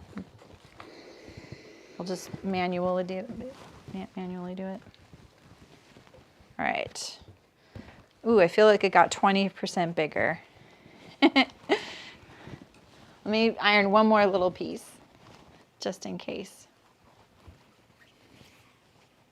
Nancy always talks smack about somebody.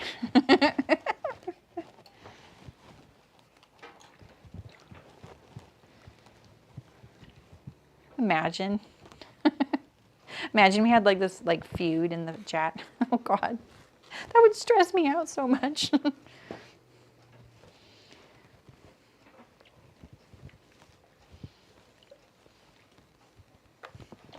All right.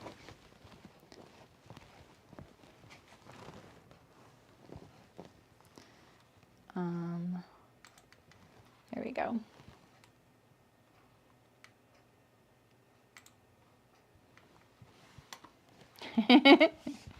Yeah, you were right, Nancy. It got a lot bigger. And ASMR, someone else has said that. I got the funniest comments on this week's ASMR, or this one I just did.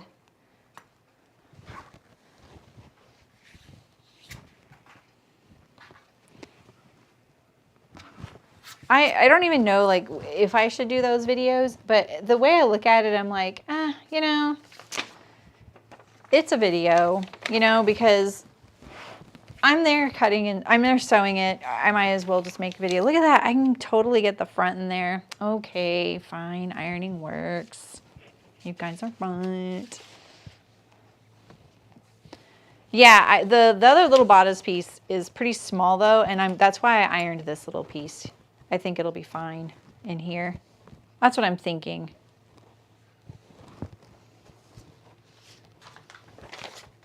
This one. We'll see.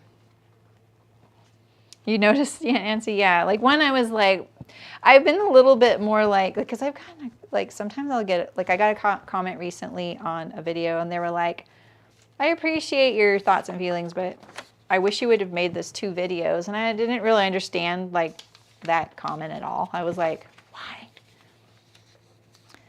Like doing a part 1 and a part 2 for something like that particular video, that it would have been problematic. It would have been like, here, let me have this thought and then interrupt my thought for a part 2. It would have also been a little bit clickbaity to be like, and if you want to learn the rest, do part 2. And you can make a video faster. So it probably was just too long for them. And they thought that was their nice way of saying it was just too long. But I don't know. You don't have to watch. I have this, I know, it's right here. You guys are freaking me out. These are the only bodice pieces I have, right?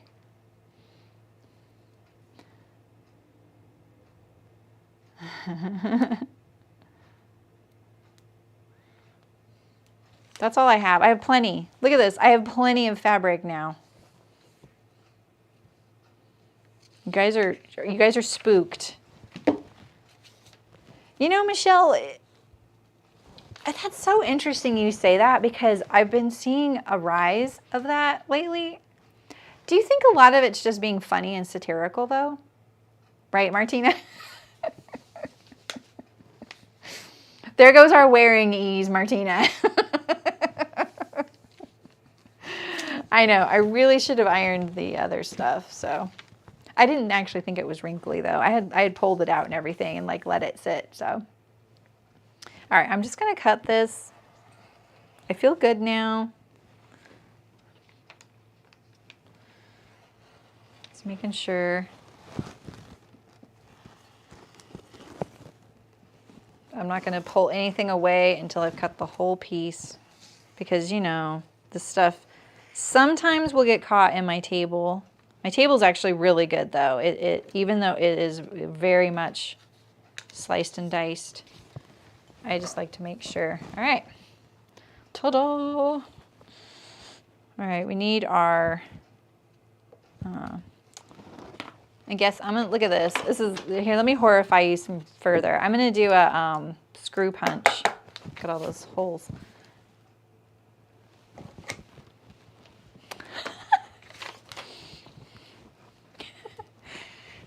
Okay.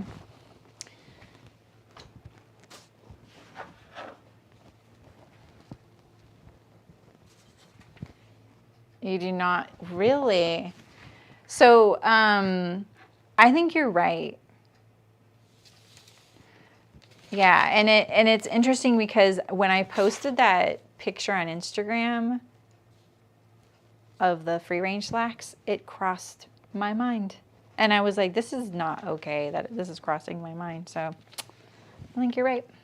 All right, this is very close. Very close.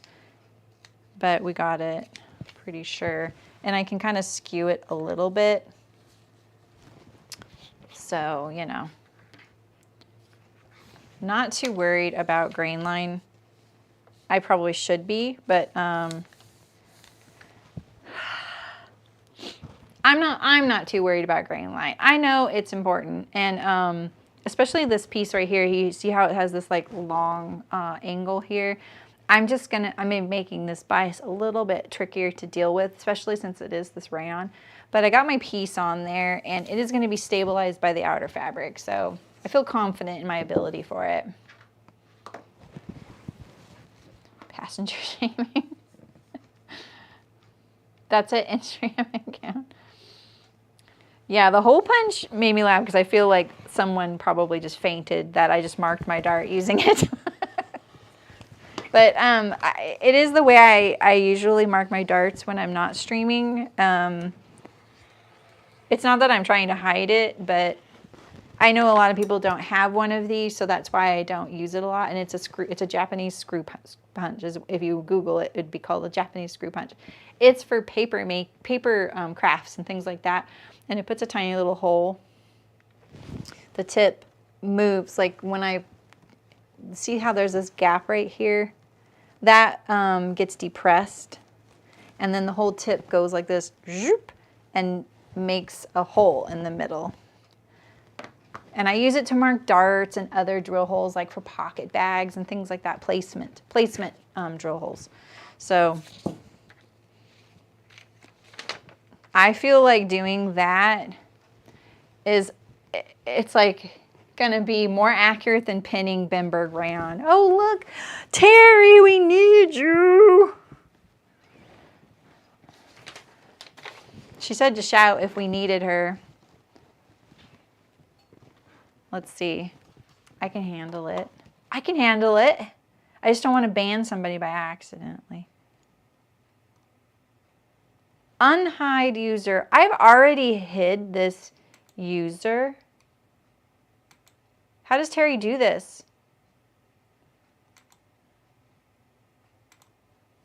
Wait, I have to make sure I'm getting this person.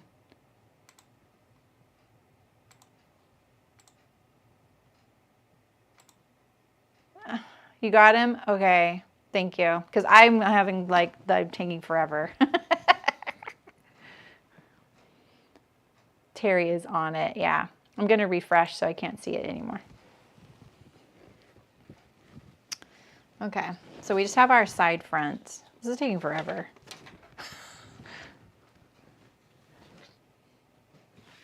Terry is on it. That's why I pay her the big bucks. All right. This is my selvage right here, by the way. So I do have a grain line in this little piece, thankfully. I'll have to buy some more of this next time I place an order, because it's just handy to have around. You just never know when you're going to need it. You know what I mean? Oh, look at that. I'm actually getting that pretty much on grain there, which is nice. Okay. What I saw someone said, what did someone say about the, you don't like it when there's not princess seams on the back? Because that's interesting. I've thought that before as well. It looks a little bit asymmetrical in a weird way, even though it's front to back. So sometimes I agree with you. Like, agree with that kind of idea, you know? Get rid of this pin on my board here. All right, we've survived, or I don't know if you guys survived, but.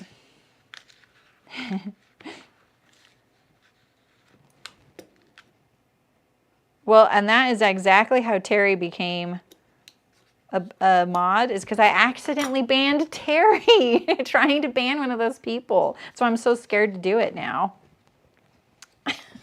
Because sometimes if the chat's going really fast, to try and grab that person, the little 3 dots next to their name, is hard. And they were like, people were chatting a lot in that particular moment.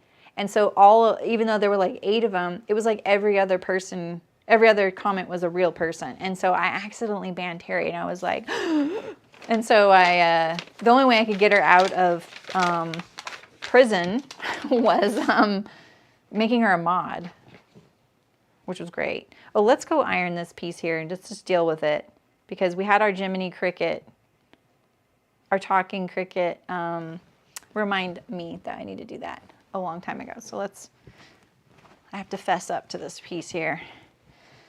Look at it. It's terrible. I'm embarrassed. We don't have enough fabric to recut, so let's see how we did.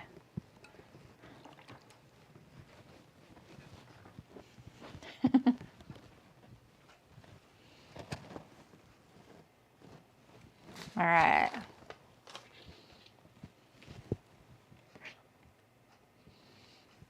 What is the worst that can happen if a pattern piece isn't on grain? It depends on the pattern piece, Justine. That's such a good question.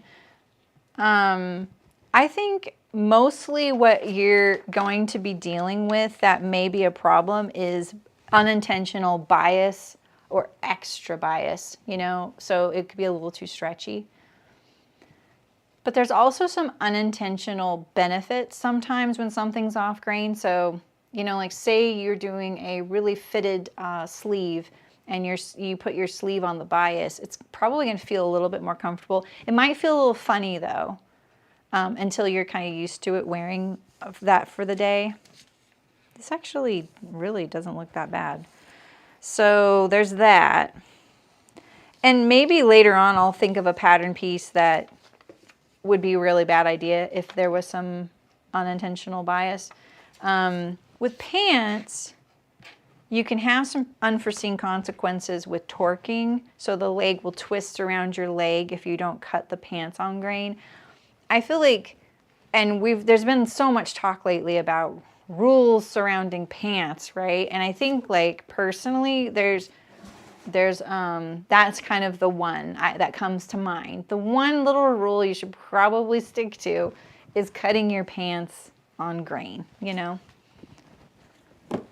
So, and obviously I don't feel like there's a lot of other rules, but it doesn't mean that other people can't do their own self-imposed rules. That's fine, you know? I'm all about giving choices, not taking them away. All right, I just thought this was scrap and I almost threw it in my bin, which is really funny. How is the cricket coming along? My little cricket? She's doing good.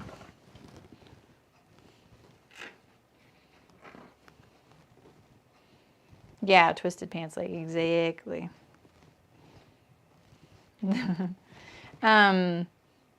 We did have something happen with the kitty Ray that we're kind of adopting. Am I going to add pockets? Dang, Ray with the trigger. I don't have any fabric for that. What could I do instead? What could I do? Because I just used all my Bemberg lining I could have used to make pockets. Oh, I think Martina was trying to remind me. She was being like my little Jiminy Cricket. Maybe I just missed the whole point of that whole thing, the who's on first thing. But I think she was just trying to remind me to iron that piece and get it sorted. Yeah, right, Barbara? That's what I was thinking. I do have some poplin. I was just thinking the same thing. So this is kind of my bin of weird fabrics that are usable for inner linings or samples or a quick something or other. These are all interfacings. These are for videos that I need to get to. This is all interfacing right now.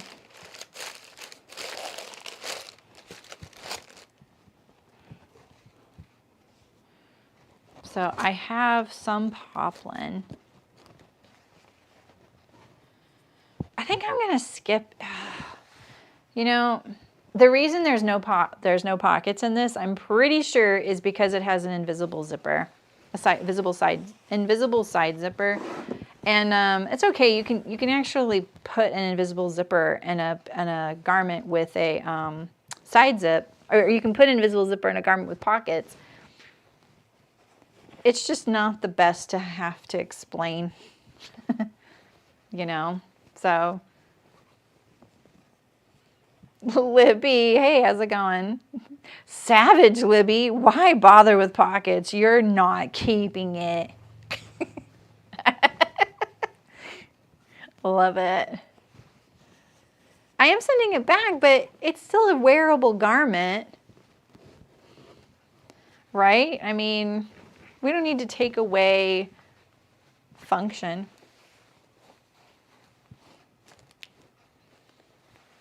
I don't know. I don't really know how they handle their samples. I think they sell them. I've made so many for them now that they must have gotten rid of some. Although I don't know how they'd find their space. I have a bin of washed fabrics. I don't think anything is white, you know? Oh, let's look in this bin. This is how I store all my fabrics that I've made something out of. I've been bundling them like this. Then like if it's a lot of fabric, it's bundled as one. And then like this is all yarn dyed stuff. This is all flannels. But these are all things I've made already. So I don't typically put my fabrics that I've made something out of in my scrap bin, in my like usable scraps. See you, Paula. Hi. Are you leaving? Yeah, nice. Yeah, sleep well. Thanks for saying hi and good night. I don't think I have anything that is a solid though, like a solid white. And these are all bundles that are sitting in here on end. Okay. This may not get pockets.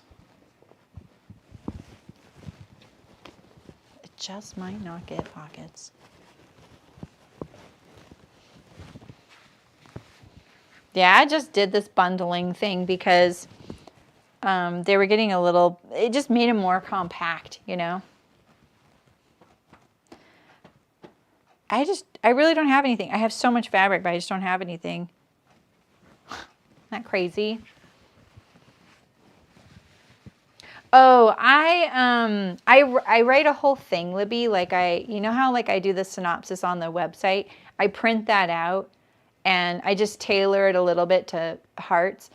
And they attach it to the garment so they can kind of go, oh, okay, these are the things she did. So, yeah, you're right. Yeah, and I usually put the like modifiers like that pretty prominent. So now I can't make pockets. Yeah, I don't think I'm going to though.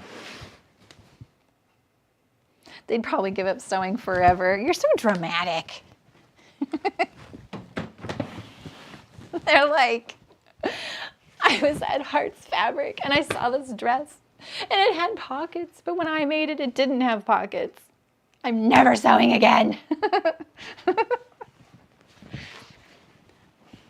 Or they noticed they didn't cut out pockets, so yeah.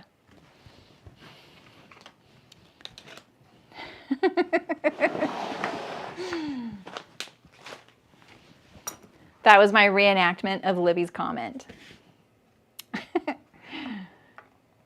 All right, so I'll be sewing part 1 tomorrow, and I think that will be the bodice. If I find a fabric that is suitable for pockets before tomorrow, I'll definitely cut them out though, so. What did Heidi say? What's comfy? YouTube's telling me that now would be a good time to insert an ad. So it was covering up chat. Robbie pants, glorified toddler pants. That's cute. They sound comfy. Right? Exactly, Nancy. They're like, that's probably why, you know, none of these pattern companies reach out to me, because they're like, she's a problem. I just want to help, but I'm a problem.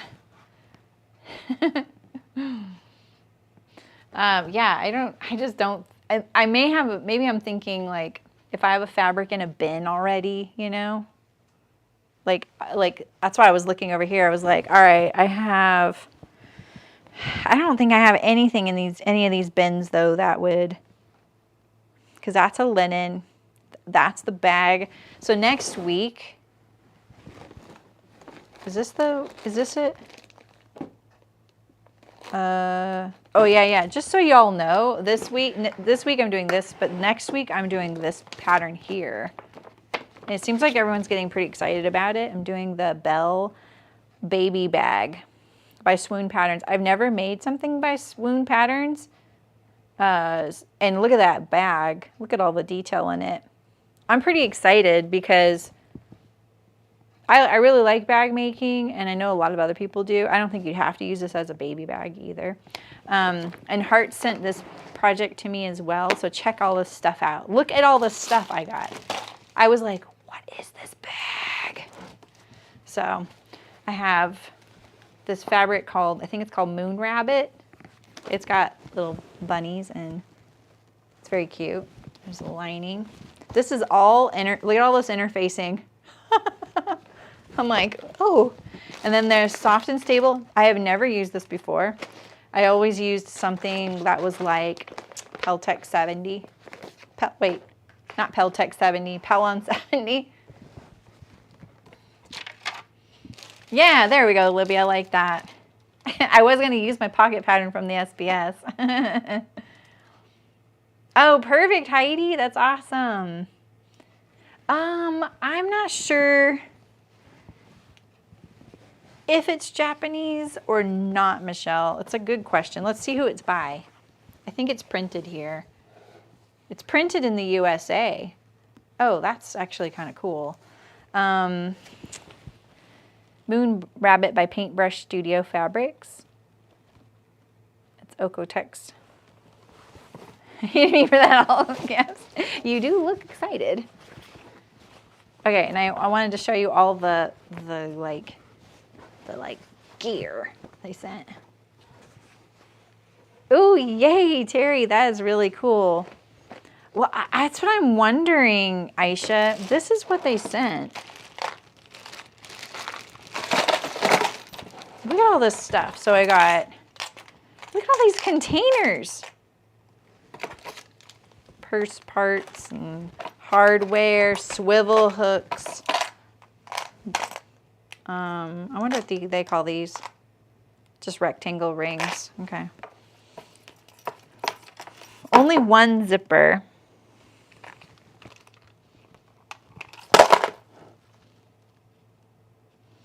And they said, let them know we carry all the bag hardware online. Also, we have lots of canvas if they want to go rogue and make a hardier version. Yeah, because this is a quilting cotton. Yeah, I don't know what the plan is for the handle or the binding.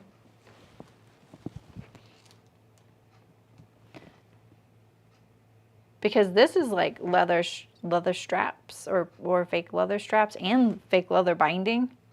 It's legit. But this fabric, look at you see this fabric print on here?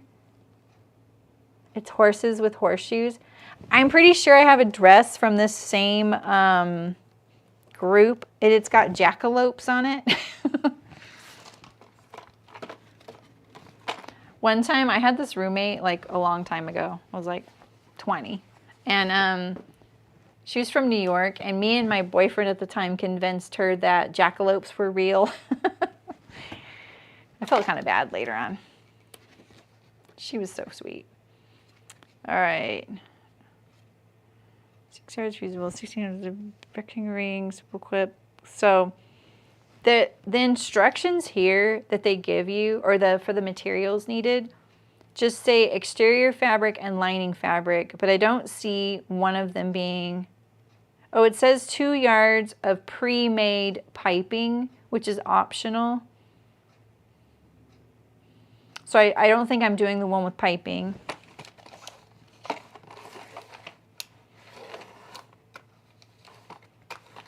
don't know. I feel like it does need some kind of oomph for the handles on the binding. Like maybe like a dark navy blue.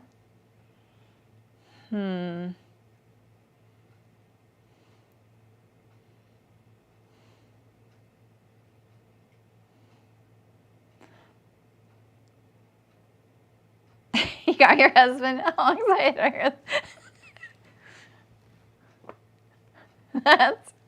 That's pretty cute.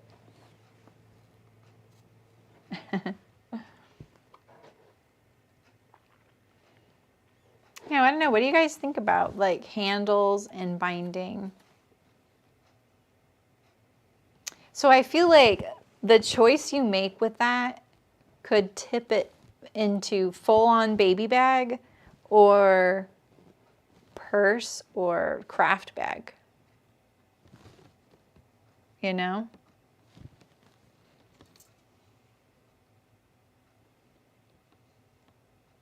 Oh, do they really, Barbara? That's interesting. I've done that before and it's a lot of work, to be honest.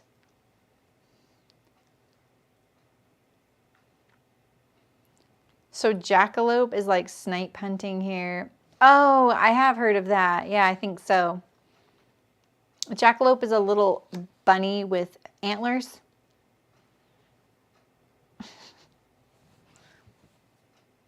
Is it like a javelina? Is a javelina? No, no. I'm not sure. Okay, what should I do for the... I may pull a fabric from my stash. You could do denim. Denim would be possibility.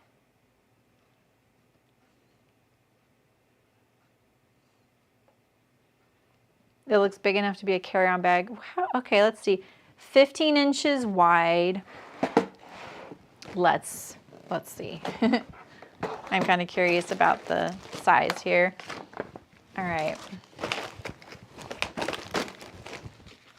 All right, so 15 inches wide. So right here. Right, so this is wide. And usually in bags, wide is across. This is also so annoying when I see people use width and depth incorrectly. Okay, 10 inches tall. So basically, okay, so this is the size of the bag. Like these right here are at 10 inches tall. And then it's 6.5 inches deep. That's pretty deep. So 6.5 inches deep is like this much. It's actually pretty deep.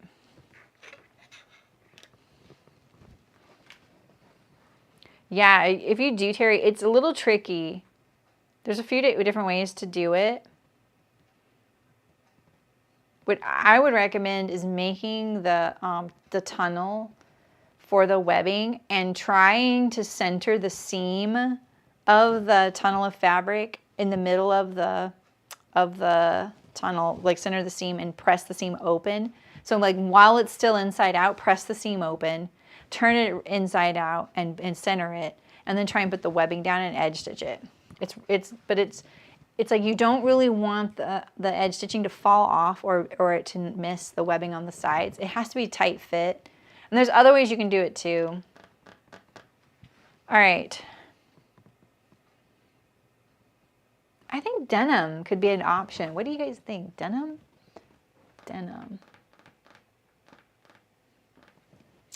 I just got this fabric from Heart. I'm trying to think like what fabrics I have that are hearts. But these aren't dark enough.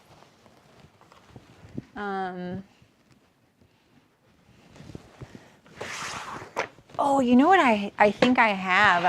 I think I have a waxed cotton.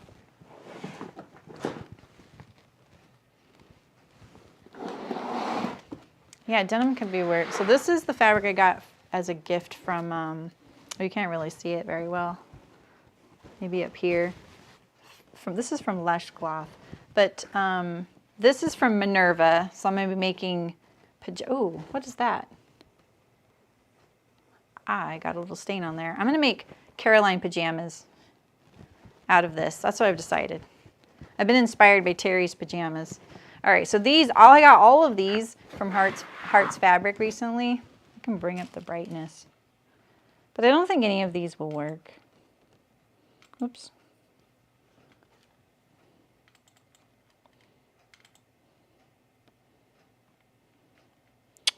Oilcloth.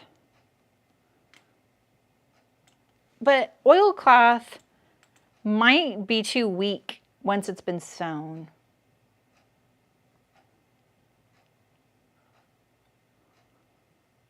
It says quilting cotton, Justine. It says on the, oh, here it is. I just made my brother a Fairfield shirt out of this fabric, and oh my God, I bought enough to make me something, or my husband something out of it. Love it. Look at these 3 plaids I got. I'm doing a plaid matching skill building session in the guild this fall, and a shirt making skill building session. So I'm set. And then I got a flannel as well. So none of those are really gonna work.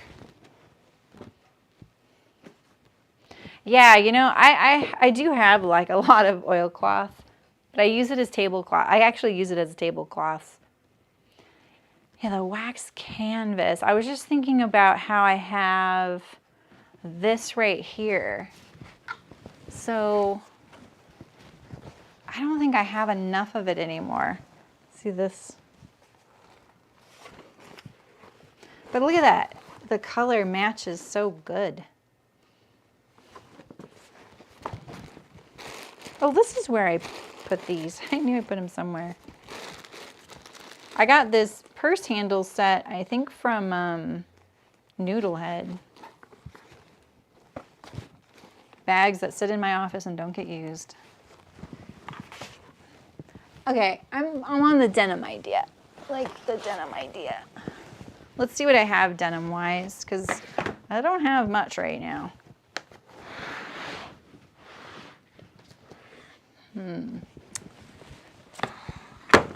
And Hearts has denim, so that would be, oh, I have canvas.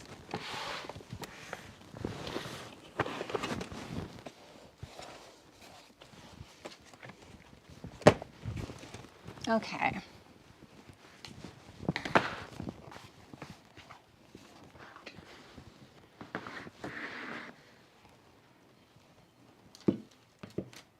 Oh, wow, Nancy, really? Oh my gosh.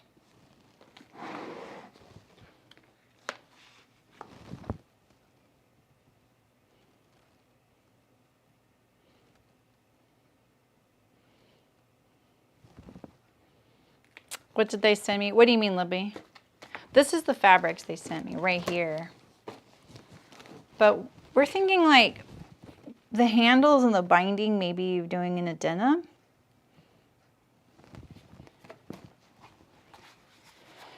This right here is a waxed cotton.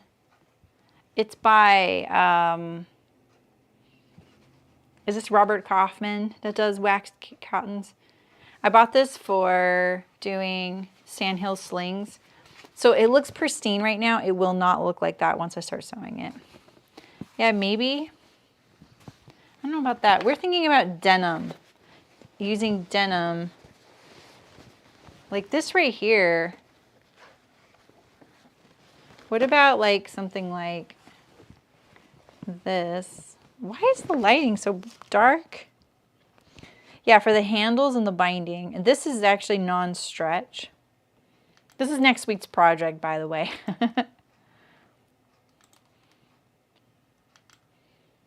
Have I had this since like February? Maybe. This is a really nice denim. Oh, and you know what? This is actually from Hearts. Perfect. It's like a 9-ounce non-stretch denim that I made my husband some jeans out of. I think this would be great. It's even light enough for a shirt.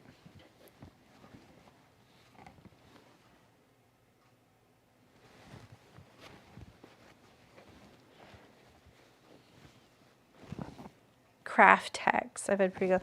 What is that? What's Craftex? I haven't used it.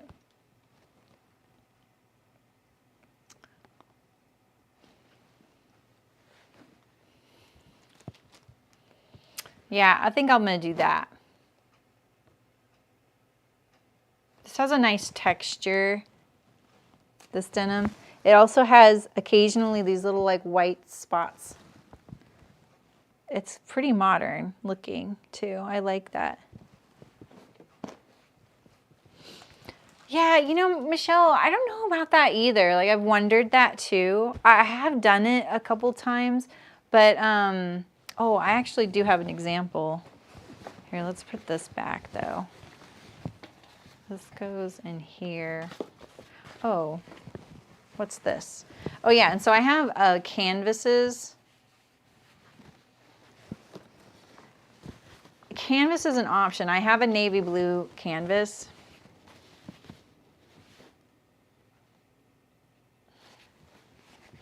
Let's just noodle on that. We'll put that in there and we'll think about it, all right? Because I think either one could be a possible option. Let's straighten out my bin a little bit while I'm here.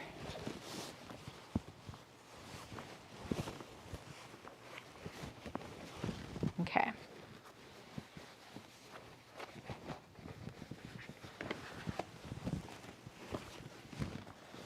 This was in this bin, right? Where's the other? Oh, I pulled it out of a different bin. Okay. All right. All right. I have one more thing. I can show you the waxed canvas on my bag.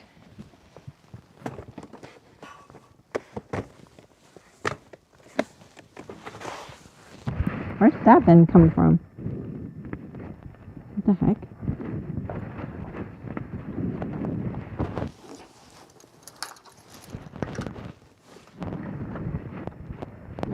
So this is my bag that I made. This is the ideal bag pattern, and it's a waxed canvas done by Al Francis Textiles on Etsy.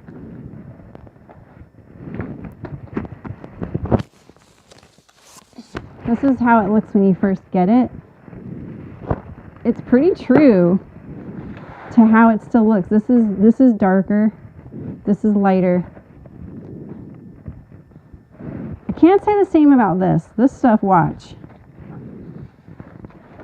You see this little piece right here? Look how nice and pristine that is. The sound is weird? Sorry. There you go.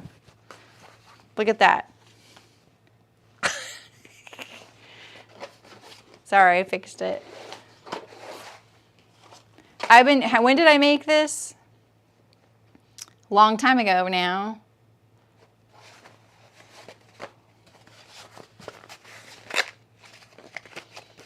So you do get the same texture, but for some reason, it's just a little bit more, I fixed it. Is it not back to being okay? It's still muffled. I thought I fixed it.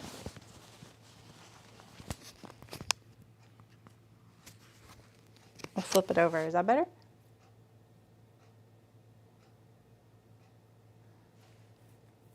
Oh, Craftex.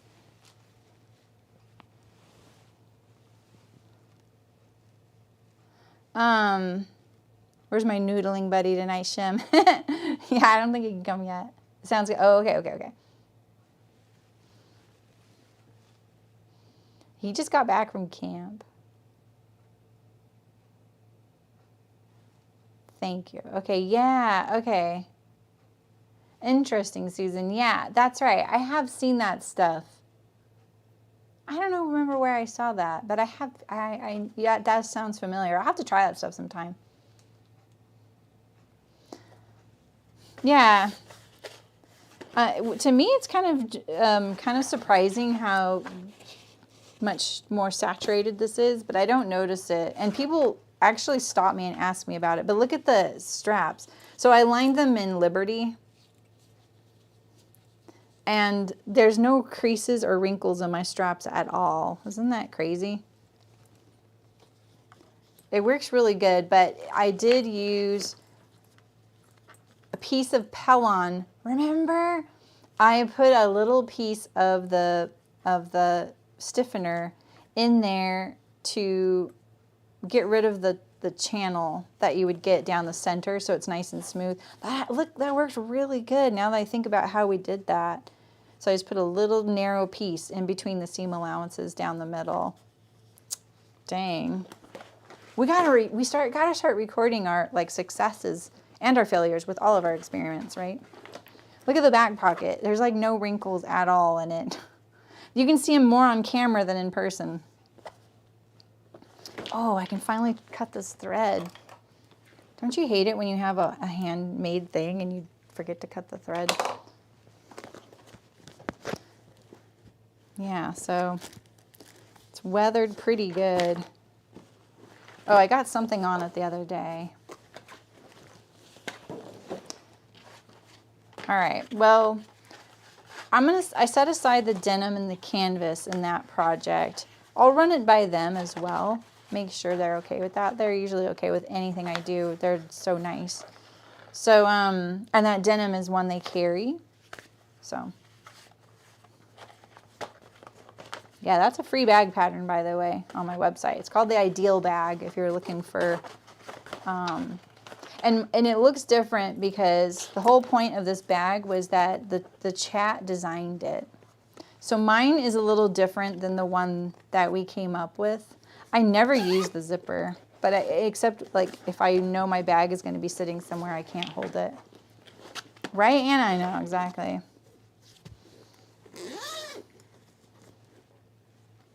There's a couple things I'd do differently if I made this again, but not much.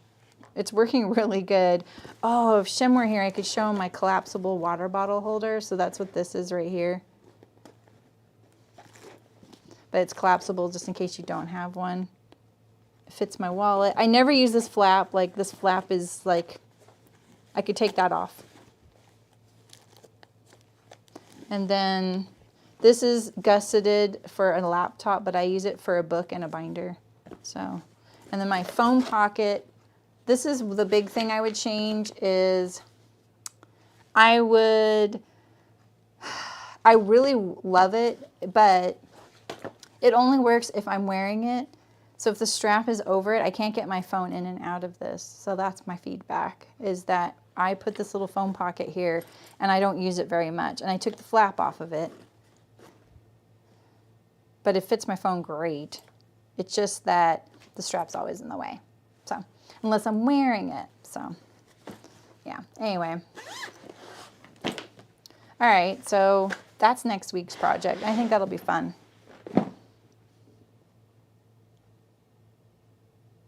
And is it, it's like a paper, right? So, and it doesn't fray, right?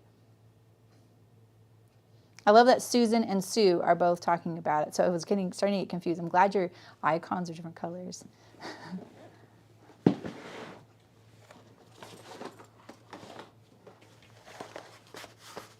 All right, well, making sure I didn't miss anything. Thank you for coming, you guys. I know it's a weird day, Tuesday, but it's nice to see like 52 people here. That's pretty amazing. I will be sewing tomorrow, 11 a.m. Pacific, and we'll get through the bodice most likely, and then we'll do the skirt. And if I find a fabric for pockets, I'll definitely cut those out. It doesn't fray. That's pretty cool. So I feel like I got some of that in a needle sharp box. Does that sound about right, Nancy? Did you ever get the Ash jeans? And then yeah, I'm pretty sure that's what that is.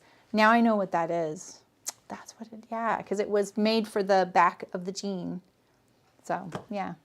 All right, you guys. Well, it was nice seeing you. I hope you guys had a great weekend, and you're off to a good start this week. So, I'll see you tomorrow. 3 days in a row, and we'll make this dress. So, all right, you guys. I'll see you tomorrow. Bye.